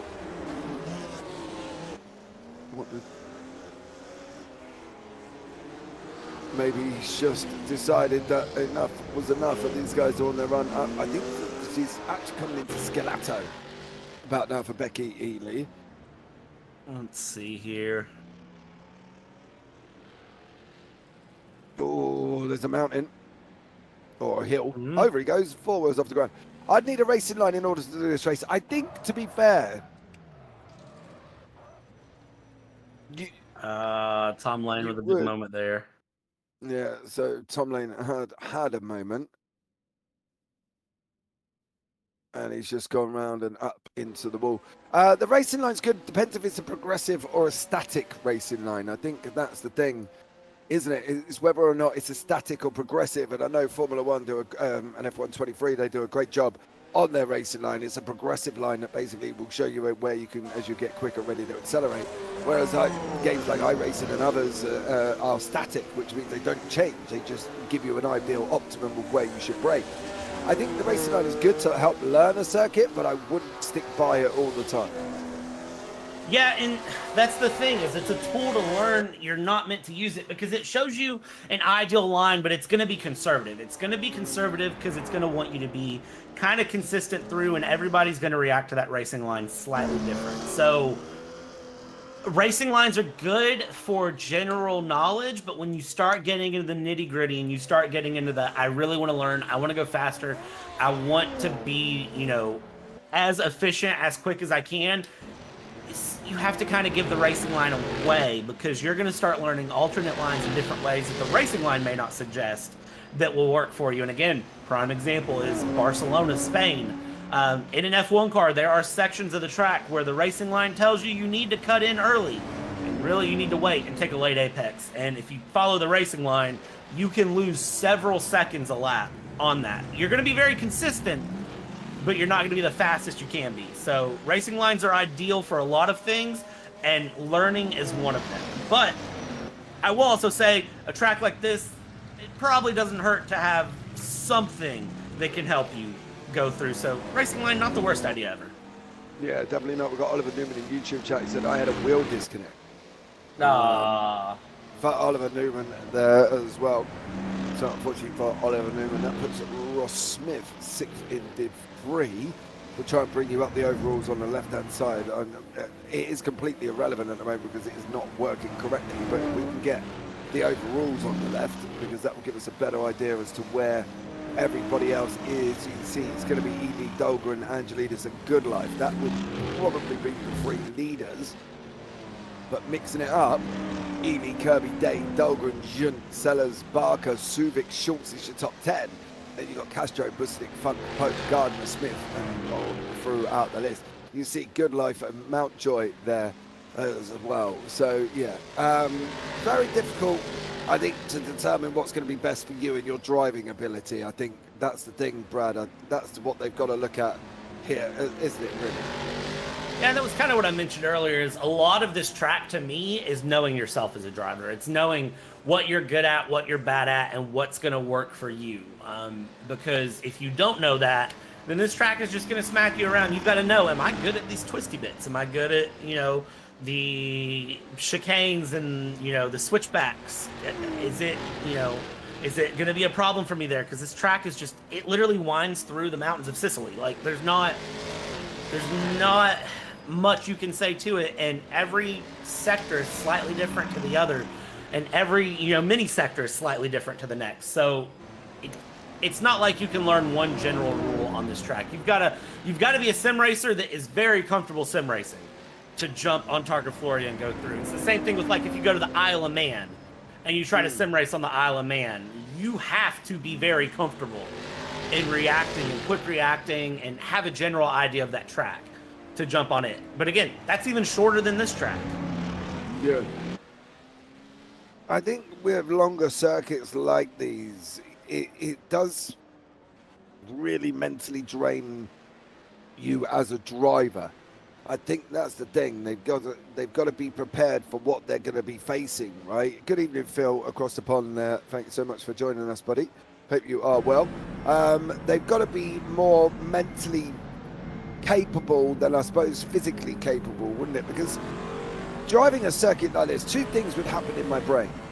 1, I'd think about what I was having for dinner. 2, I'd probably think about what job my wife's had into my list for me for tomorrow morning. I'd go off on a tangent somewhere. I don't think my attention level could quite handle driving this circuit without making a mistake. See, and that's the thing for me too. It's one of those that I don't know that this track is physically demanding in sim racing as, say, other tracks maybe, but it definitely is mental, because it is, you've got to be very tuned in. And we've seen plenty of drivers that, one little mental moment and it's an off. Or, for a lot of these drivers, it could literally be some sort of small distraction, such as, their corgi jumps in their lap, or, their cat decides to attack their brake pedal, whatever it may be. And that one little distraction can cost you significant time on this track. And if you look at how spread out the field is right now, I mean, one small distraction, and you think about how bad it could be. Schultz there goes deep, and Busink is trying to push through and gets the move done. But, was that a small distraction? Was that a case of, oh, I've got to sneeze right now in the middle of the corner, and then I drop a position, and now I've got to fight for 10 minutes to make it back up? Yeah, or, did he think about what he was going to do for dinner? That's a question, isn't it? That sometimes happens, and as you can see the overtake on your screen now, as they do go side by side, Busik does make it through, so it's done a job, and he'll get, I'm sure, on his way there. And whether or not they're going to be going backwards and forwards with each other, I think, would you need a partner, Brad, when racing this? Because chasing somebody and following somebody is completely different, right? As we can see, I think Becky Ely is coming up at the fellow straight. She's near the start of lap 3. So this is where we're going to determine what's going to happen here when John Uyan gets over that point as well. Would you need to drive with a partner, or do you think you can handle driving this circuit on your own? I think it depends on if you care about being the fastest or just surviving. If you want to be the fastest and you want to absolutely dominate, I think you're going to need a second person with you that can talk you through, that can kind of help you keep track of where you are on track, have the track map up, give you ideas of what's coming up, and just kind of keep things going, because that will help you stay mentally engaged and take a little bit of the mental load off. Versus if you aren't concerned about an absolute total domination win and you are really, really just looking at running it, you could get away with doing this track yourself and tuning back that 5%, 10% on pace like I talked about earlier. And oh boy, what is happening here? Long straightaway here. Is that Bradley Sellers?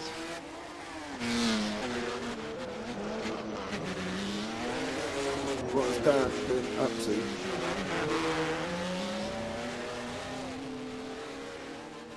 You will see Dan Hurlock getting himself into a little bit of a incident, should we say? Oh, he's already there. There's two already there. There's a black one on his side. It's the black liveried machine. We had this guy earlier on.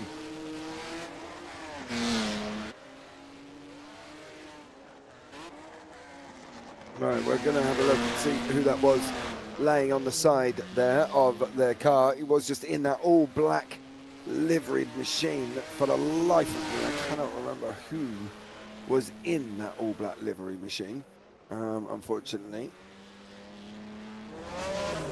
So we'll just try and see if we can find that. There it is now. That's good. Is that Good Life?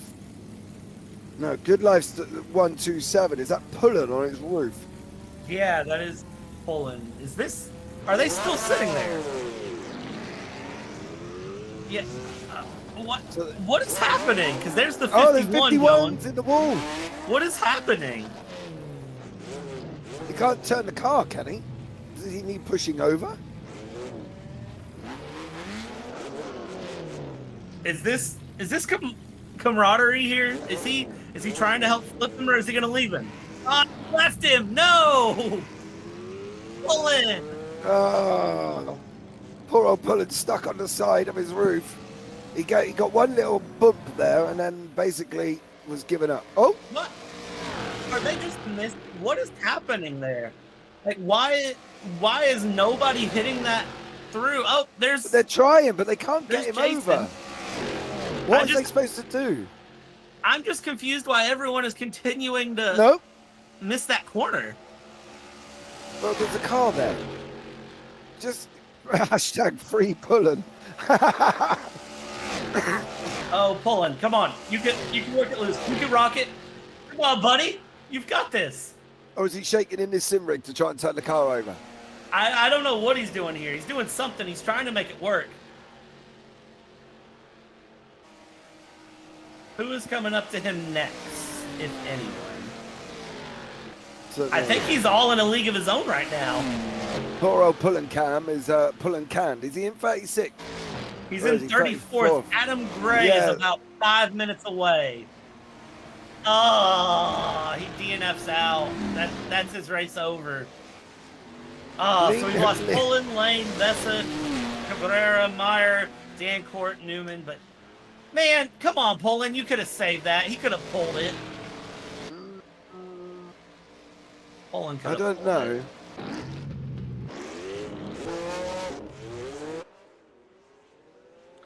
Bowders, Monet. What is happening here, James? Do you know? No, I'm about to see, mate. I am just about to see. See there, he comes out. He's going to be doing what everybody else is going to be doing. It's just sliding off the side of the circuit in that 92 machine. There he goes, round. Oh.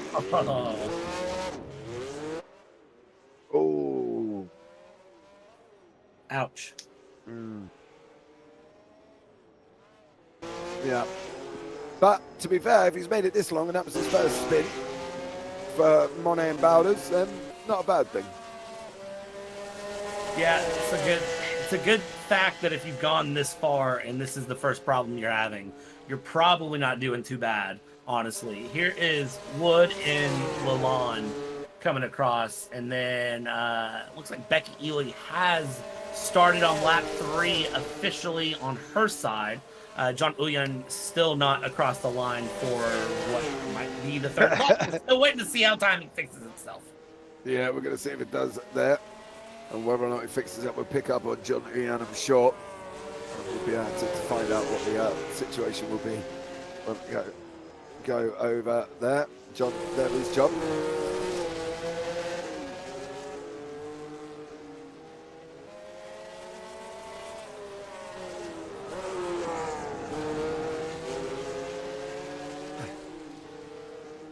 So, Are we on? John Ulian across. It looks like we are starting lap 3 officially. But even though Becky Healy's on lap 3. Yes, so, but it's saying John Ulian is still in the lead.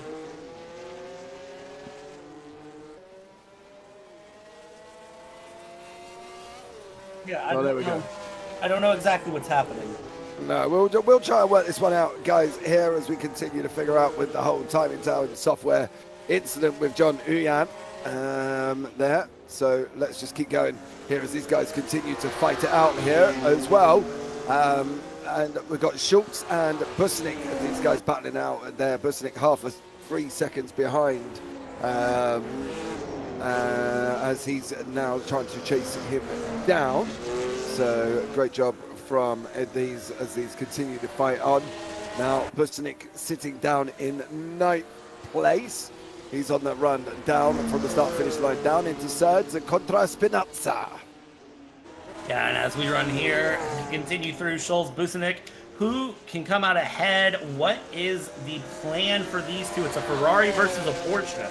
And we are in Sicily, so it is, of course, the home of a Forza Ferrari. We want to keep things moving your here. flags You see up. Ferrari all over the track. You'll see Ferrari everywhere written down. I really want Ferrari to win. Check the flags out. So there we go. We'll have to see what goes on. Becky Ely is still running and is still doing a great job. Apparently John Ian has finished the race. How is that everybody going to be behind John Uyan? I think this is the thing we're going to find out, right? Because John Uyan at the moment was down in 20th, wasn't he, if I'm not mistaken? Yeah, he was down. He was. Somewhere in there.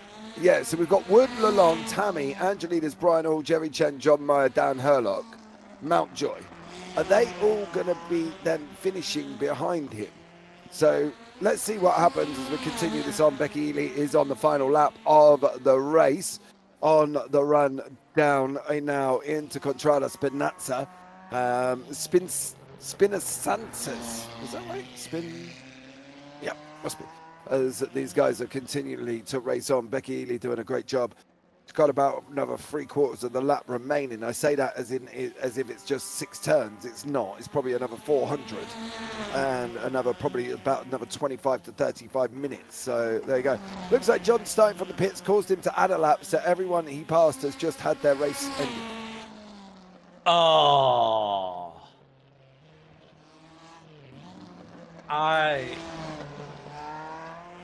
hope that is not what happened. Oh, what is... I mean, what...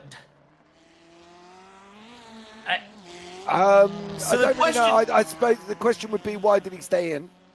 That would be the first point of it, would be, why did he stay in? Nothing we can do about it at this point. So who?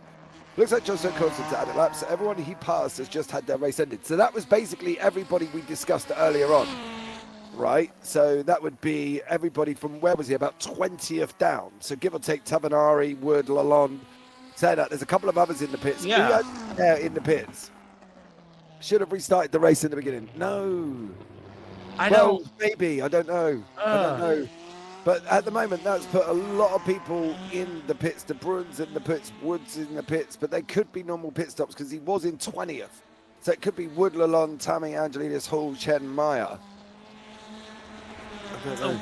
It's a bit of a technical issue. Ross is in the booth actually with us. Ross, tell us more what's happening here because we're all a little bit kerfuffled. All right, so John Uyan basically ended up somehow missing the start of the race, so the call to grid. So he started from the pits, which you can do. However, this particular track has it's a weird kind of way of how it sets the start-finish line, so that way you don't have to go and do an entire reconnaissance lap, like an out lap, to start your lap. So because of that, and because John ended up starting on pit road, it awarded him basically an extra lap because it thought that he was ahead of the field. And so as he came around, anyone he then, quote, lapped, he effectively finished their race as of lap 2. So do we know who they were? Well, mostly anyone who's not running right now. Like me, and I'm not exactly sure how this is going to be dealt with.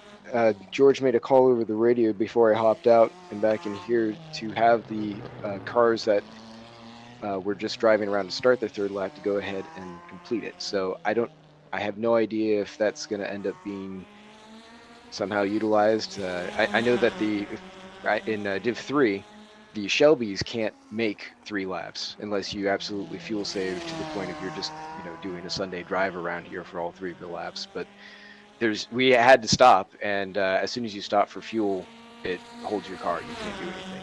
So I have no clue what this is going to end up doing for the results of the race. But all the remaining cars that are still going around are still fighting for position right now. Right. Okay. So Jean Uyan is not in first.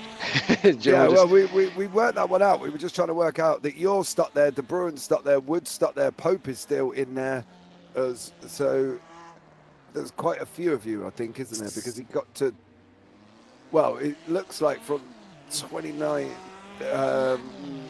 Mountjoy, Monet, Bowder's Good Life, are they still, they're still running, I think. Maybe they've avoided the pit lane.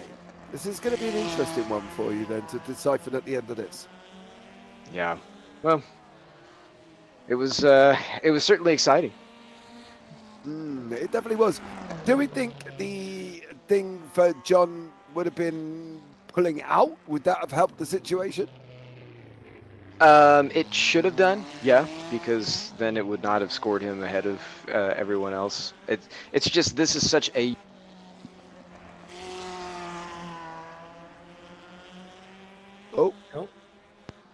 Such a amazing track is what he was going to say, I believe.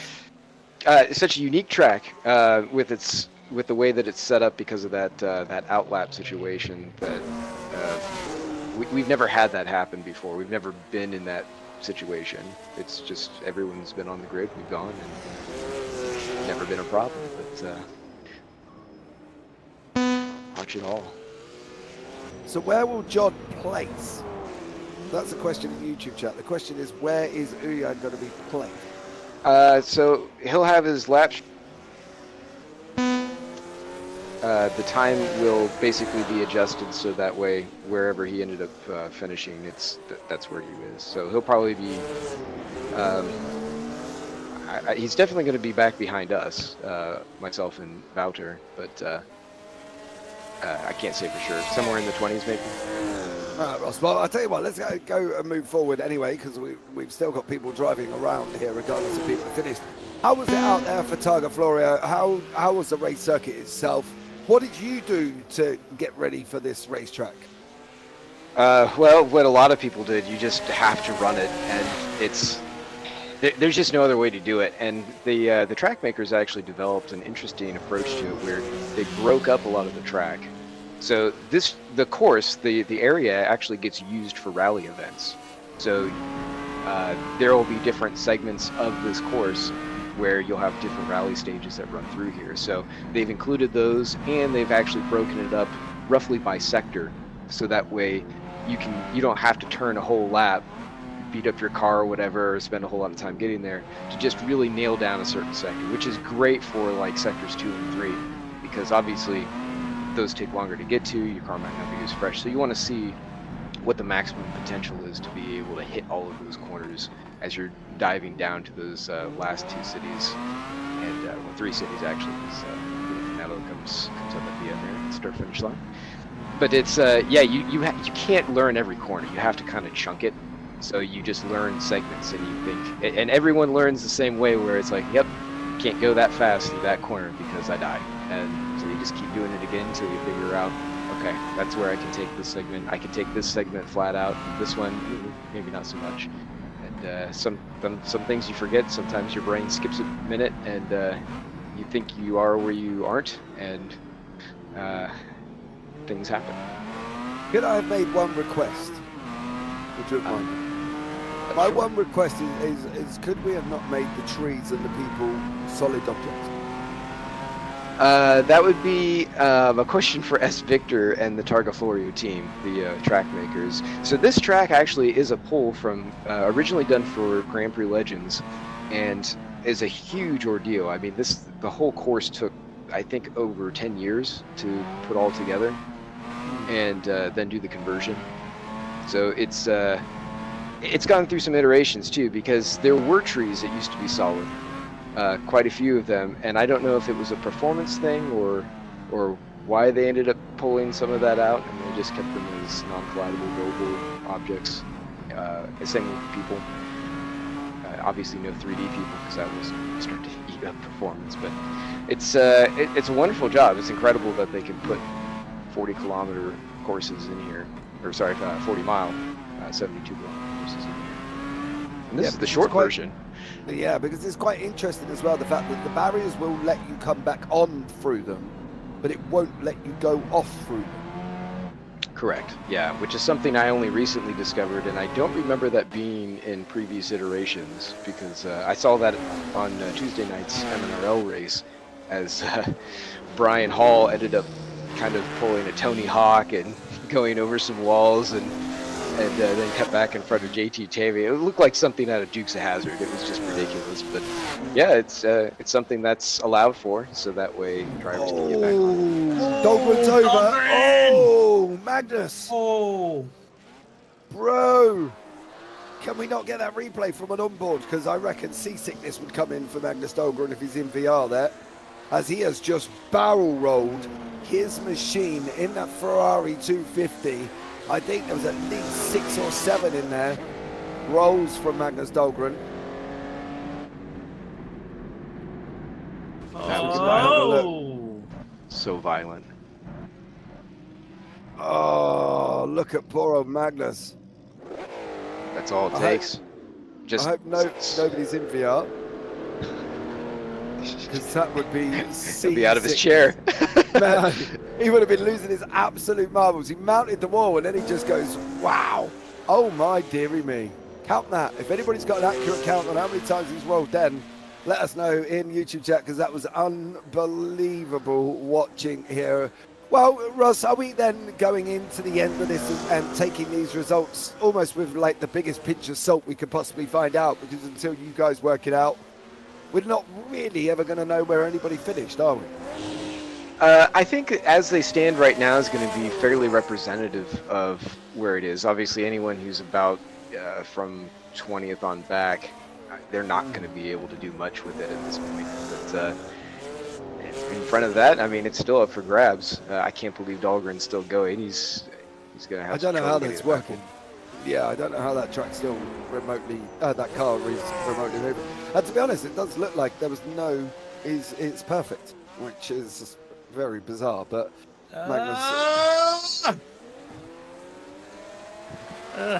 as there's more from Magnus Dahlgren there, as you can hear Brad in the background just screaming. Yeah, it doesn't look like he's got damage there. Mr. Reese, a glass of salt. Oh, okay, we'll take it with a glass rather than a big old pinch if that's what you prefer. So yeah, Oliver Day there just clears Dahlgren and goes through for it.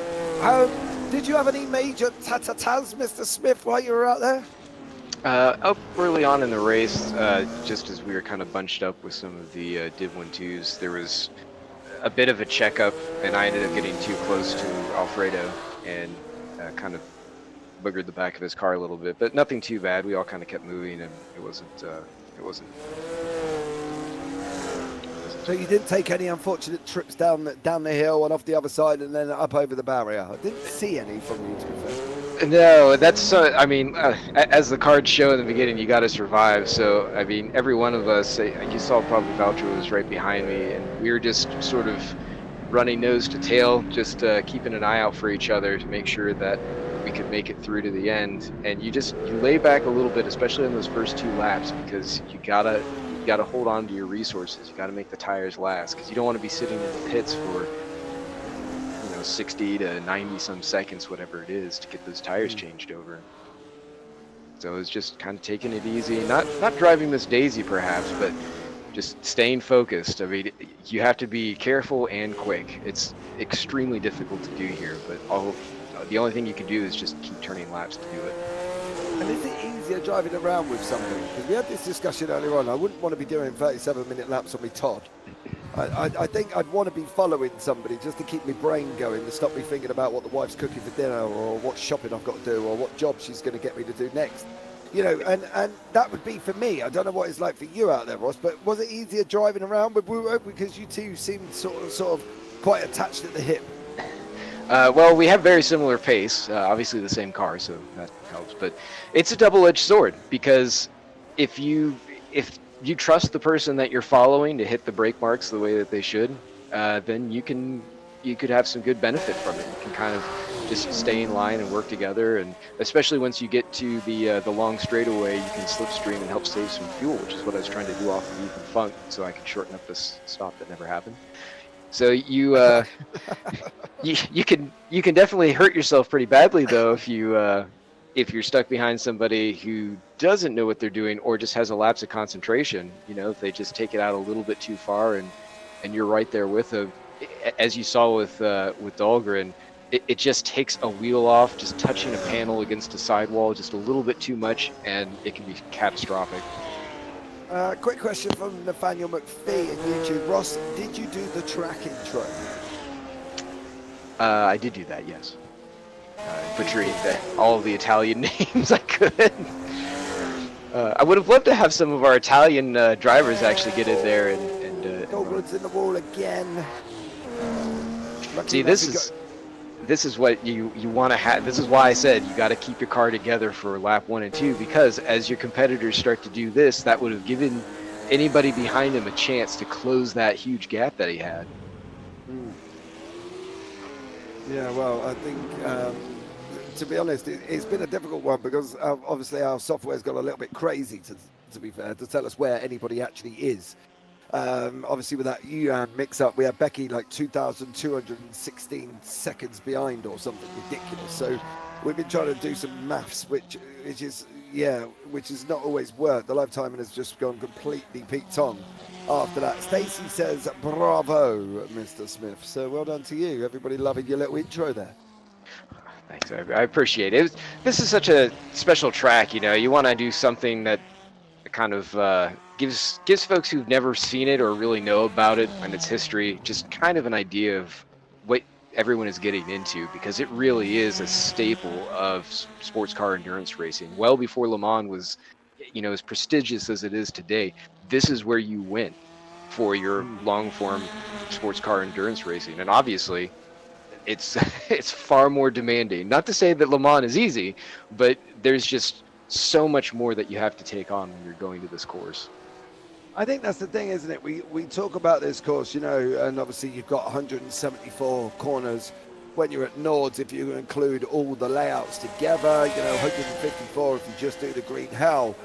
But here you've got more, at least 4 or 5 times more than what you've got at Nords. And I think the fact that if people have made it round without any major problems, they've done a great job, right? Because as you see, Castro having a little bit of a slide moment there as well. Cameron Barker putting that left and rear of the Alfa Romeo into the wall as well. But I think if they've managed to get round where there hasn't been any major incidents, don't get me wrong, we've seen some Dukes of Hazzard moments of people flying out and flying off, as we see Becky going past the donkeys, the sheep, and what looks like the rams there. So yeah, great job from everybody at this circuit, isn't it, to get it actually finished? Oh yeah. And it's kind of a shame that everything was cut short, because you do run into those situations where drivers are getting fatigued on this last lap, and this is where you would really start to see things come together, because all the different conversion strategies, the Shelbys that may have formed a gap, they have to go in and get that fuel that's going to close up. The Alpines would be good on their tires, so they would start to be coming together as they kind of close in on some of the Porsches. And the Alphas, of course, are kind of a wild card in all of this. I'm not really sure what to say there. But yeah, and we could have seen what happened with JT Tammy. I mean, he actually ended up coming close to getting a 39 at one point. And I mean, he just managed to figure out how to make that C2 work here, which is astounding. I mean, if anybody deserves a round of applause, it's that guy. 'Cause that's Yeah, I think JT in the Corvette is the love of my life anyway. He's the only one that's in there. So, you know, me and JT with the Corvette, absolutely amazing. I love the Corvette in general. One of the things I do want to touch on, though, if these are being told to stay out and they needed to go in for fuel, where are they going to be coming around this lap? They're going to run out, right? I think only the Shelbys, the Lotus, and the Alpine maybe had to actually refuel because they'd be short. All the other ones would have made it. They didn't have to stop. They could have taken tires, but I'm not sure. I think what's probably going to end up happening is, even though the cars are going around here right now, it'll likely be called at 2 laps, but we'll see what happens because there's going to be some conversation on how to deal with that. Well, Becky's on her first lap. She's on her final lap. She's on the run-up from Bivio Polizza into Schillato at this moment in time. So she's got basically about, I would say, a quarter of the lap, but that isn't quarter 6 turns, guys. It's a quarter, another probably 20 minutes. You know, I mean, there's a long way to go, isn't there? And I think this is what this circuit makes it interesting, because one of the questions we had earlier as well was quite an interesting one. Does the 64 cars have seatbelts? Now, after a quick little search, it turned out that actually the 64 cars didn't have seatbelts. And as I said, if you own a 64 sports car, you are not under obligation to put seatbelts in it. So this circuit wasn't about, well, it primarily was about trying to finish the race. Secondly, probably trying to not die on the process. Oh, yeah. Yeah, and I mean, back in the day, they ran about 10 laps here over the course of 6 hours, and they had driver swaps, but it really felt more like a rally event, and they did do timed releases that way, so the cars were spread out. And not to say they wouldn't come across each other on the track, they definitely did, but it wasn't kind of like what we've done here, where everyone was grouped together and you just kind of move forward with it. Would you have wanted to drive this circuit, Ross, in its heyday? Oh yeah, I mean, this would have been great, especially with any one of these cars. Would you have needed about 5 seatbelts around you, Ross, to keep you in the car seat, though? Well, I wouldn't be driving like I am in the sim for sure, especially if I've got, you know, a 50 billion 250 GTO underneath me. For sure, it'd be baby that thing along. But it would just be so cool to kind of go through and absorb that history that's here. It's just, it's amazing. Like, the landscape is beautiful. I mean, the sim does an okay job representing it, but if you actually like look at some of the pictures of the surrounding area, it's just amazing. Yeah, I think I said to ooh, is that George? I think that's George. Poor old George, he's had a bit of a rough time of it. He's been up and down the bank, and it's like his modern run all over again, unfortunately, for George. This is a little bit of an issue there. We've got Brad Sellers is another one. Bradley in the Shelby Daytona. As he goes over, he's going to jump out the other side. There he goes, comes and makes it through. I think for me, I'd like to experience the circuit, but I think, you know, would you have to experience it not in a modern day car, but in a Daytona or an Alfa or a Porsche or something along those lines? Even if you put your grandma in the car, that reminds you that you've just got to take a gentle cruise, right? You know, and not bin her down the road at 120, 30 mile an hour. But it would be nice to experience it in the cars that it was driven in. For sure, and unfortunately they can't really do that across the whole circuit. It's one of the reasons why it ended up being closed down.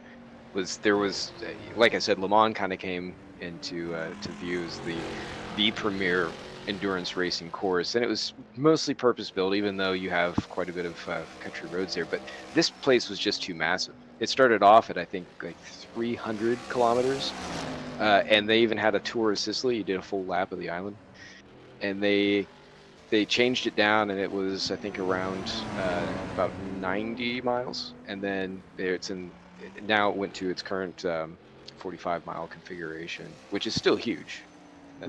It's amazing, and even that they couldn't keep people from thinking the race was over and start driving around the track, and then, oh, here comes this race car at 100 miles an hour in your face, or cows making their way across the track, and you can see all the wildlife around, and there were not a whole lot of fences or other things kind of keeping the animals away from the roads, so everything was kind of a hazard. I think for me that still was great fun. I don't know about you, Brad. What do you reckon? Would it have been great fun to drive around? Maybe come out, obviously, living when you get to the end of the lap?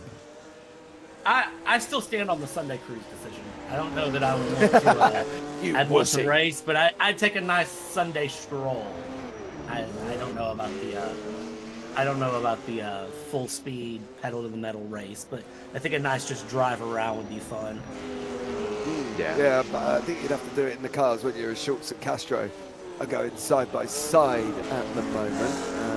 Schultz there in 10th, Castro in 9th. They're on their run now, so they've made it through. They're coming up to Scilato, I believe, at the moment. Becky Ely's on the run now from Colisano up to St. Agasta, into Contrargado, and then Campo Felice before she gets on to the Bumafella straight there. So Becky is going to be coming through over the line, which will be deemed a winner. Russ, it's a shame it worked out as it has done for everyone.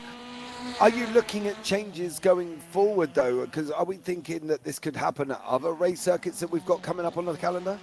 I don't believe so. Like I said, this track is very unique in the way that it's set up to deal with its unique properties. But the other tracks, I think, are going to be fine. It is unfortunate that it's kind of been marred by this, but I think that there's still been a very good amount of good racing going into it. I mean, we got more than halfway for sure, so it can be officially called. But yeah, like I said, those converging strategies would have made that last lap just that much more tantalizing to watch. And certainly for Becky, it would have made, I mean, this win is going to be great. She put it forward at the beginning and said, I want an overall win so badly in VWSC. Uh-oh. No! Becky, where's she going? Okay. I think the server, might have been reset there. I did see talk from John Uyon about possibly being stopped at the second lap, so that conversation may have jumped in and taken place. Obviously, I'm in here with you guys, so I'm not hearing what's going on, but I can go in and see what's happening. And if you can, right that back. would be amazing. Oh. So, unfortunately, it looks like the server has just counted out. Once the leader passes the line, it looks like they only get a certain period of time to cross the line anyway, Brad, don't they? I think that's general in most sims, that they only get a certain period of time to cross the line anyway. Yeah, that is something that most sims have, is they have that timing limit on how things go. But the John Uyan situation, I don't want to comment on it, James. A lot of the drivers have put their opinions in the Discord, and I stand with a lot of the drivers. I think if we're going to look at it in realistic form, right, and I'm not fussed about having a conversation about something, personally for me, I think he should have quit. If we knew that this was going to be an issue, he should have quit. He should have gone off. He should have left and not come back. To allow everybody else to keep going. That would be the thing. And I think that should have been what, in my conjunction, should have happened. And yes, the race has been called. We've got final confirmation. So I think he should have left. I really do. Honestly, if we knew that this was going to be a problem, we should have pulled him out of the race. I agree.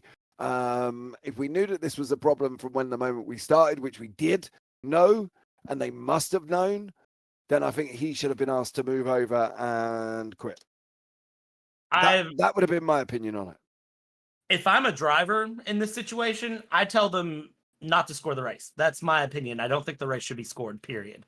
And it's frustrating because you got to think this has been over 2 hours now of driving, plus weeks of practice for a situation where the driver's starting in the garage for the way a track is coded to screw over half the field, to put it frankly. I mean, it's very... And the thing is, John Uyan had to know. And everyone had to know. I mean, we even went and I said, hey, can everyone verify what lap we're on? And they said, hey, we're on lap 2. And I said, okay, we are showing lap 3 in the broadcast. Can we double check something? And nothing ever got called. And I feel for drivers like De Bruin, who tried to pit in at the end of that lap too, and then just got stuck because they were behind John Uyen on track. So, I mean, there's nothing they were trying to pit for fuel and tires to run their final lap. So, Yeah. I mean, everyone gets absolutely messed from it. I mean, it's frustrating for me as a spectator, and I can only feel for the drivers. So the problem is with this isn't the fact that it's all done what it's done and what's happened. The problem is all of them guys that have spent hours practicing, and guys and girls, sorry, yeah, don't worry, I wasn't being any there, I just literally was in perspective, have now gone and had it puffed. And I think, I don't know, I'll tell you what, Ross is back in the booth, right? And obviously, as we know, Ross is one of the main runners here and part of the SGS and everything else. Ross, on our situation for it, right? We've come out, well, I've come out because Brad's staying on the fence because he don't want to get himself in trouble, where unfortunately I really don't mind. We basically have said, when that issue was made, do we not think that John should have left? Yes, although hindsight is 2020, and in the moment, I don't think he realized the effect it was going to have and what it was doing. Just because when the call to grid happened, it basically just became a technical issue that threw him in the back, and I don't know if he really understood what was happening or what the implications would be once that was starting to happen. So we obviously, John's thing made this happen, but I mean, I don't think anyone's going to go after John and blame him specifically for it. But we know what's going to happen now with that, and we can guard against that in the future. And it's unfortunate, but this happens to real races too, where things just take place. We saw the Daytona 24 end a little bit early this year. And not quite as big of a deal. I mean, them losing a lap versus us, but yeah, I think that there's still good results here. The drivers, of course, wanted to see the rest of this play out. We all did, just because we were going for another little bit here. But some of the comments we've got in YouTube, our great news source of the YouTube conversations, Mr. Reese, there should be a redo. That's one option. Oliver Newman, results shouldn't count. I know if I DNF'd, but those who could have gained positions lost a chance. Stacey, I feel I've got myself a name here. On the bright side, James, there was no blue flag issues. I don't know what they're saying here, Ross. I'm not quite sure what they're implying. She's good. Stacey's good. Mr. Reese, I think. Hold on. Mr. Reese, I think you must have known, and he was in lap 2 from the start, basically. And then obviously Stacey's come back again in an epic race, Becky. I'm super proud. So, yeah, fair point to them. But that's the thing. I think that's what we were talking about. It's kind of like all of the drivers have gone out and practiced on a 37 to 42 minute lap, taken the time out. And at the moment, unless we do have a rerun, it's all for nothing. Yeah, I don't know how you. I stand on two fields. One, call it at lap 2, and I still think a conversation needs to be had.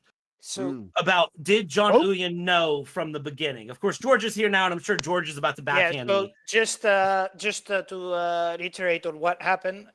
So the results stand as of lap 2. There was no significant overtaking happening on lap 3, so they stand as of lap 2.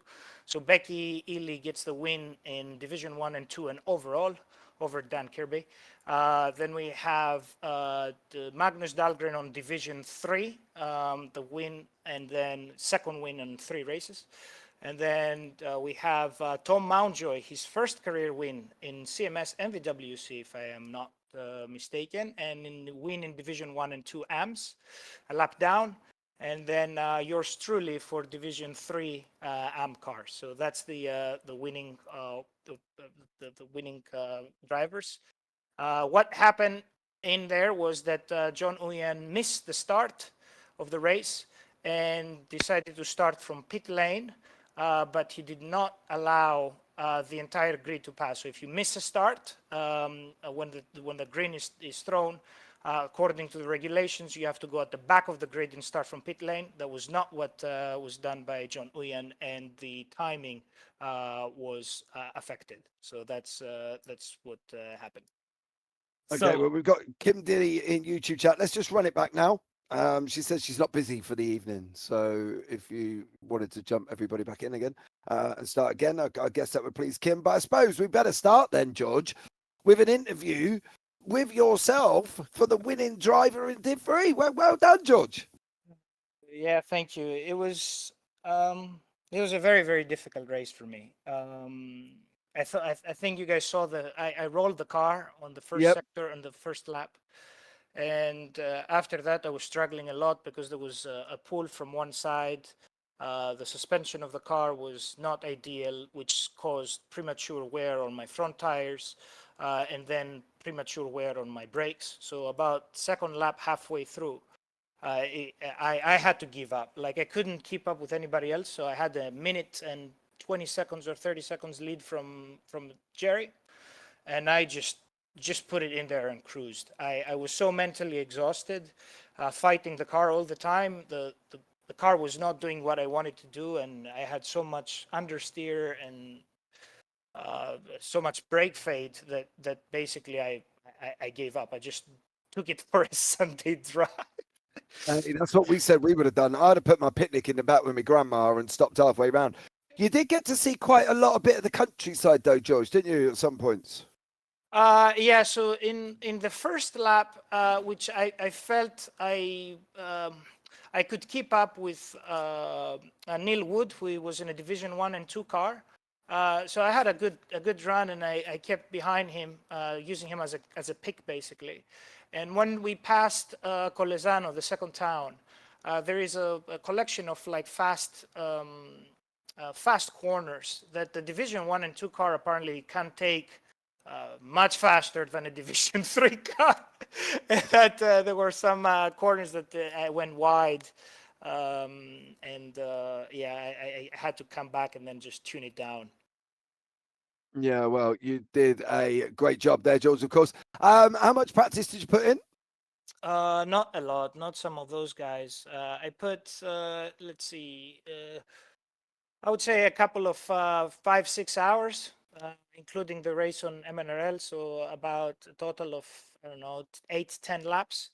I broke my lap record into the race today. So I broke the 41-minute barrier. But I know that Becky and some other guys were talking about they were having practice since December. So yeah, can't compete with that. No, definitely not. I think time doesn't allow us, George. So, you know what I mean? But well done, buddy. Congratulations on your victory there. Let's go forward and we'll catch up and have a chat with Tom Mountjoy now as we bring Tom down. Hopefully I can. Yes, I can. And we'll bring Tom into the booth. Tom, welcome in there, buddy. How are you? Oh, fantastic. It's a great feeling to get a win at Targa Florio for Sim Junkies Team Hardtail. And you survived. Well, it was rough, that's for sure. I put some damage on the car in lap 1. I was going to go the whole race without stopping for fuel, but since I got that damage, I had to pit anyway. So that took that strategy out the window. But in the end, it paid off. I knew that survival was going to be the key at this track. And we're on the understanding that is that your first ever VWSC CMS win? Yes, sir. Your first class win? Yes, sir. And you do it at a racetrack with over 600 corners? Yeah. Makes you wonder why you can't do it over 12, Tom, doesn't it? Well, I did wreck a few times, and like I said in that first lap, but I have run this track since R Factor 1, so I'm a bit familiar with it over the years. Well, I got to be honest. I think for you to take your victory here is absolutely amazing, and I think we should probably run it again anyway, with all the little ta-ta-tas and controversies we've had going on this evening as well. But I think for you, Tom, how tough was it out there? Because we're only up here in the booth, right? Me and Brad, and we sit and talk, and Paul's in the background, you know, whispering in our ear roll, but we don't quite get the true experience of what you've got. Right. You guys need to get out there and give it a go. It's just intense mental pressure to try to keep up with every corner just coming at you, one right after the other. And you're I just don't know if trying to get to that straightaway, in sector 3, so you can rest a little bit. yeah, I'm not But sure that I would, Tom. And if I did, it would be very slowly. well, what you Um, need to do is what I recommend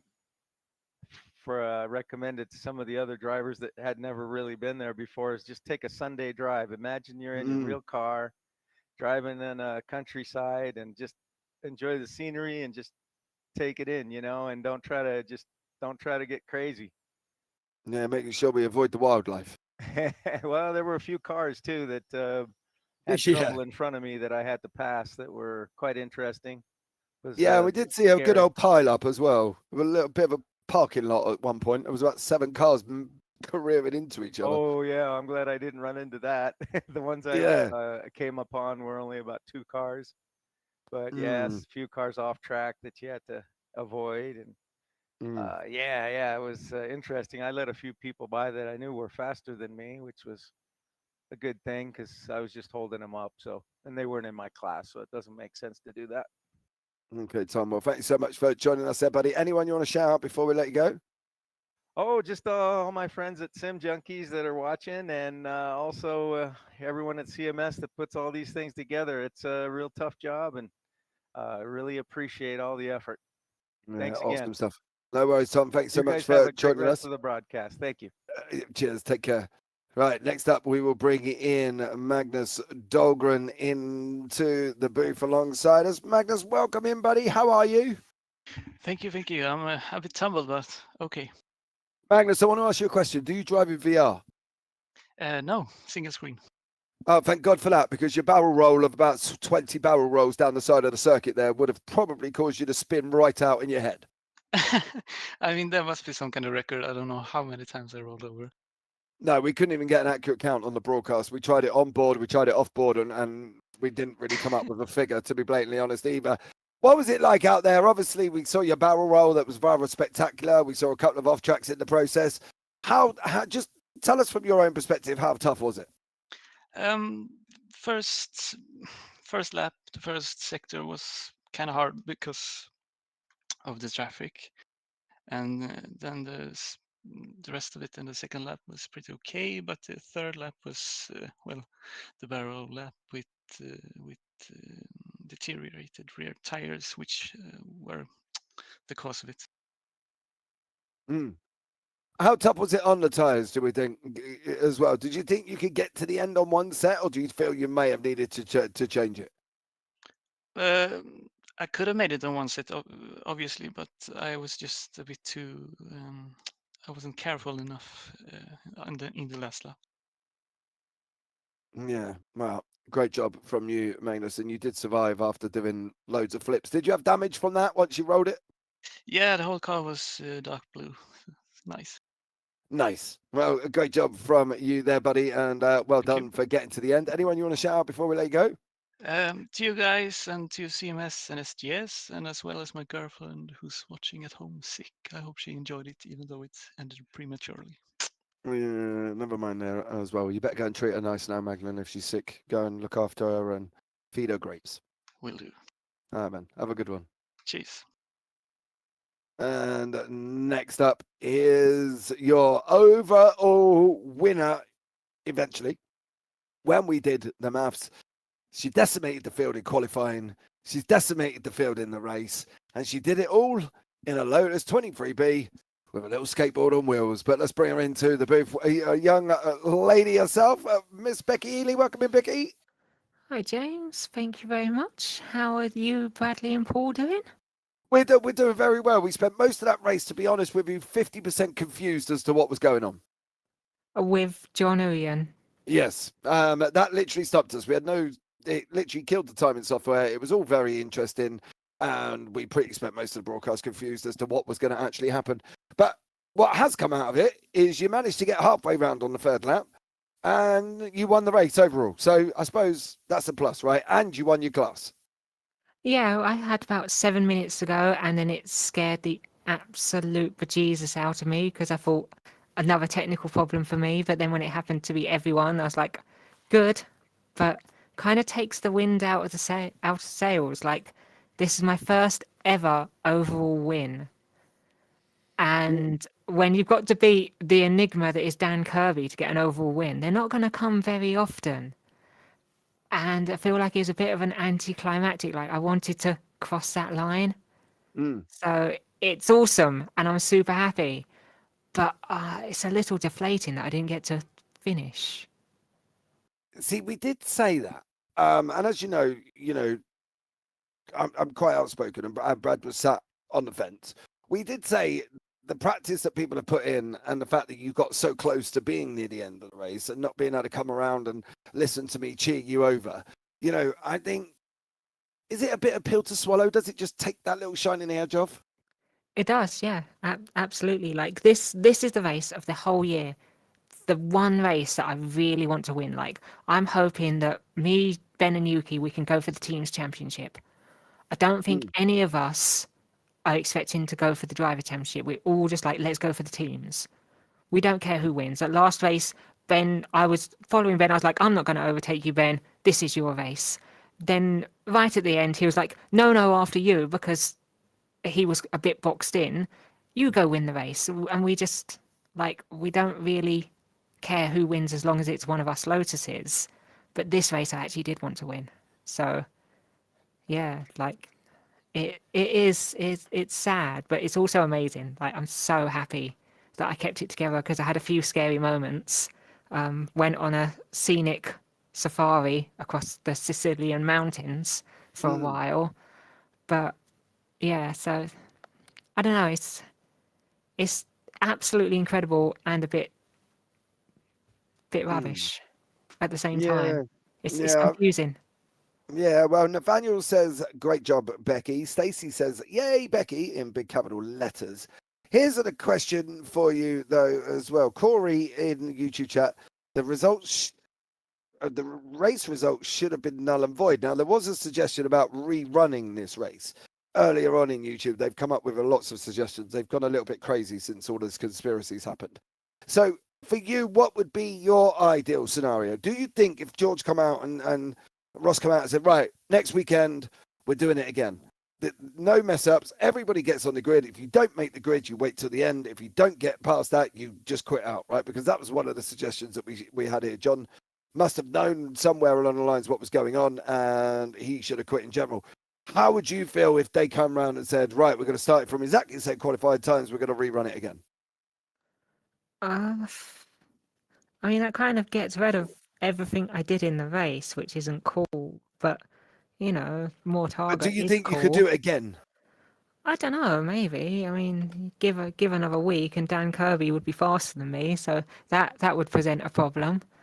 But I don't know. It'd be nice to actually finish, but it's kind of harsh to take away everything people did, like Tom Mountjoy, who won his first race, George, who had an excellent race. Like, George went off in the wildlife a couple of times. Yeah, I'm sure you've all seen series like DTM where they have two races. The day before the race, exact same track. The next day, completely different result. So that's kind of what I'd expect, and that's a bit harsh on people. There's just no real ideal result. Yeah. No. But also, thank you, Nathaniel and Stacey. Thank you very much. Yeah, well, there's been more. Becky worked her butt off to get this win. She deserves to have it. Counts. Neil Borman, brilliant, Becky. Well done, Mr. Reese. I have no doubt Becky would win again. She was consistently on top. Yeah, I do doubt. The love is real. You'll have to get some signed photographs out. Stick them up on a Becky website. Charge £5. You make a little killing, could you? Yeah, I wouldn't charge. It'd all be free. Oh, God blimey. Well, yeah, we should put you in power. You know what I mean? Maybe. I'd make a great overlord. Oh, I'd be a benevolent dictator. Oh, it'd be fantastic. Yeah, it's not much different to what we're getting now, to be fair, in the UK. But anyway, so going forward for you, well done. Right, let's not completely, rain on your parade or wash out your fireworks. Clearly, I'm making that a little bit cleaner, that statement. But I think going forward, you've won. You've proven a point. You've got the pace in that car. You've proven the point that your capability, and you've done it at a 600 and something cornered race circuit, which not many people are able to do that, to take that as an overall. Yeah, it's the one that I wanted because you're not going to get a bigger challenge and a more epic track. So that's part of the reason that I was really going for this one, and it's just so much fun. So much fun. Yeah, I think me and you may have had a different perspective of what fun is. I'm not entirely sure I probably would have made it round. I think I probably might have just given up and joined the cows and the donkeys and everything else that we saw on the way round in the field. To be honest, that's nice views. Yeah, get a picnic out, sit down with me little blanket, sit there. Yeah, red wine, bit of cheese, all good. Stacey says she wants an autograph, so crack on. Yeah, I don't know how to do digital autographs. That's probably easier. I can do a digital autograph. Sign a little picture of my Lotus. Yeah, well, that works as well. Becky, thank you so much for joining us. It's always a pleasure, as you know, darling. Anyone you want to shout out before we let you go? I would like to give a big shout out to Ben and Yuki, because Ben has been cheering me on. He unfortunately wasn't able to make this race, but he's been cheering me on and helping me learn to drive the Lotus. And even before that, Yuki was helping me learn to drive the Lotus. The setup I used today was amalgamation of two of Yuki's setups. So thank you very much for that, Yuki. If you ever see this, he's very busy with work as well. So I was just trying to keep it going for the team, and that's worked out. And then also just a big thank you to everyone at CMS and SGS. Like this mod is just the most fun thing ever. Like, they've never driven a car that is more fun than this Lotus. But there's one last thing that I do have to say. I told my dad I'm driving a Lotus 23B in a series, and the first thing he went, "Oh, that's a fantastic car, twin cam engine." I don't know if you've noticed, but it says Lotus Ford on this, not Lotus twin cam. The first thing someone knows about Lotus says, "Oh, Lotus twin cam engine." Just put that out there, that it should say twin cam. Well, there we go. Thank you so much for that one. We'll leave that one for you, Becky, on that. But much appreciated, my love, and thank you so much for joining thank you us. to you guys as well. Like, awesome commentary. And I'm looking forward to listening to you all get confused. Yeah, it started right at the beginning, to be bluntly honest. But when you got Paul in your ear, it's enough to get confused anyway, to be honest. So, yeah, have fun with that, and we'll speak to you soon. Okay, thanks. Brad, I don't know where I feel or what the taste is in regards to this. You're right. You don't want to take the silver lining away from Becky's win, but she's also not come across the line in that winning position. You don't want to take the win away from Becky and from all the drivers that have worked so hard, but it's also, it's the fact that they let John Uyen run that long, knowing there was an issue. For me, I'm frustrated with it because you don't want to take away from any of those drivers, but also you can't tell me nobody was aware there was an issue. There was the question of, were admin racing too? Yes, but whenever I jumped up, I said, "Hey, what lap are we on?" And, I got a confident answer back of, "Oh, we're on lap 2. And that didn't include anyone, but it sounds like someone was aware somewhere there was an issue. If it wasn't John Uyen, someone else had to have been aware that there was an issue. So the fact that nothing was figured out in an hour and a half between the start of the race and the end of lap 2, it leaves a poor thing. Like, do we have the FIA running this? Like, Is this Michael Massey moment? Is this the VWSC, the CMS, the SGS, the TCP, and any other acronym that you can think of? Is this our Abu Dhabi moment? Is this the one that's going to harp on for ages? Yes, this is, and it's frustrating for me. Like, and I'm going to get in trouble, James, because I sent a message to Paul of my opinion on it, because I cannot say it out loud and maintain professional, but my opinion is race should be null and void. I love you, Becky Ely, but my opinion is the fact that was allowed to run for an hour and a half just negates this entire race, in my opinion, because people messed up pit strategies and people messed things up. Because if you had thought that this race was 2 laps and not 3, you're going to race completely different for 2 laps and not 3. It doesn't keep it through. And then also, my question becomes, what happened? Why did we let John Uyen stay on track? Why did we not kick John Uyen off track? Why did we not make John Uyen pit for a 45-minute lap? Like, what was the decision there that nobody thought to say, oh, John Uyen just came out and, half the thing is, running through and fine. Oh, well, we can let this race run on for 2 laps. Let's experiment and see what happens at probably the biggest race on the historic calendar. I don't get it. And you can't make it make sense to me. I'm not going to be happy with any decision that comes out of this race, because if they void this entire race, Becky Ely and every class winner gets completely jacked out of points. If they call the race at the end of lap 2, then all of those drivers that pitted and had pit strategies and had things going just get completely jacked out of their race as well, because they would have ran this race different if they'd known it was 2 laps and not 3. So there's not a good answer for any of this. Michael Massey, get out of this league. Well, there you go. Mr. Reese, this FIA president has to go. I do agree. But I think before we run on for the next 45 minutes, JT Tammy, FYI, there are no yellow flags here, so surprise. Well done for you.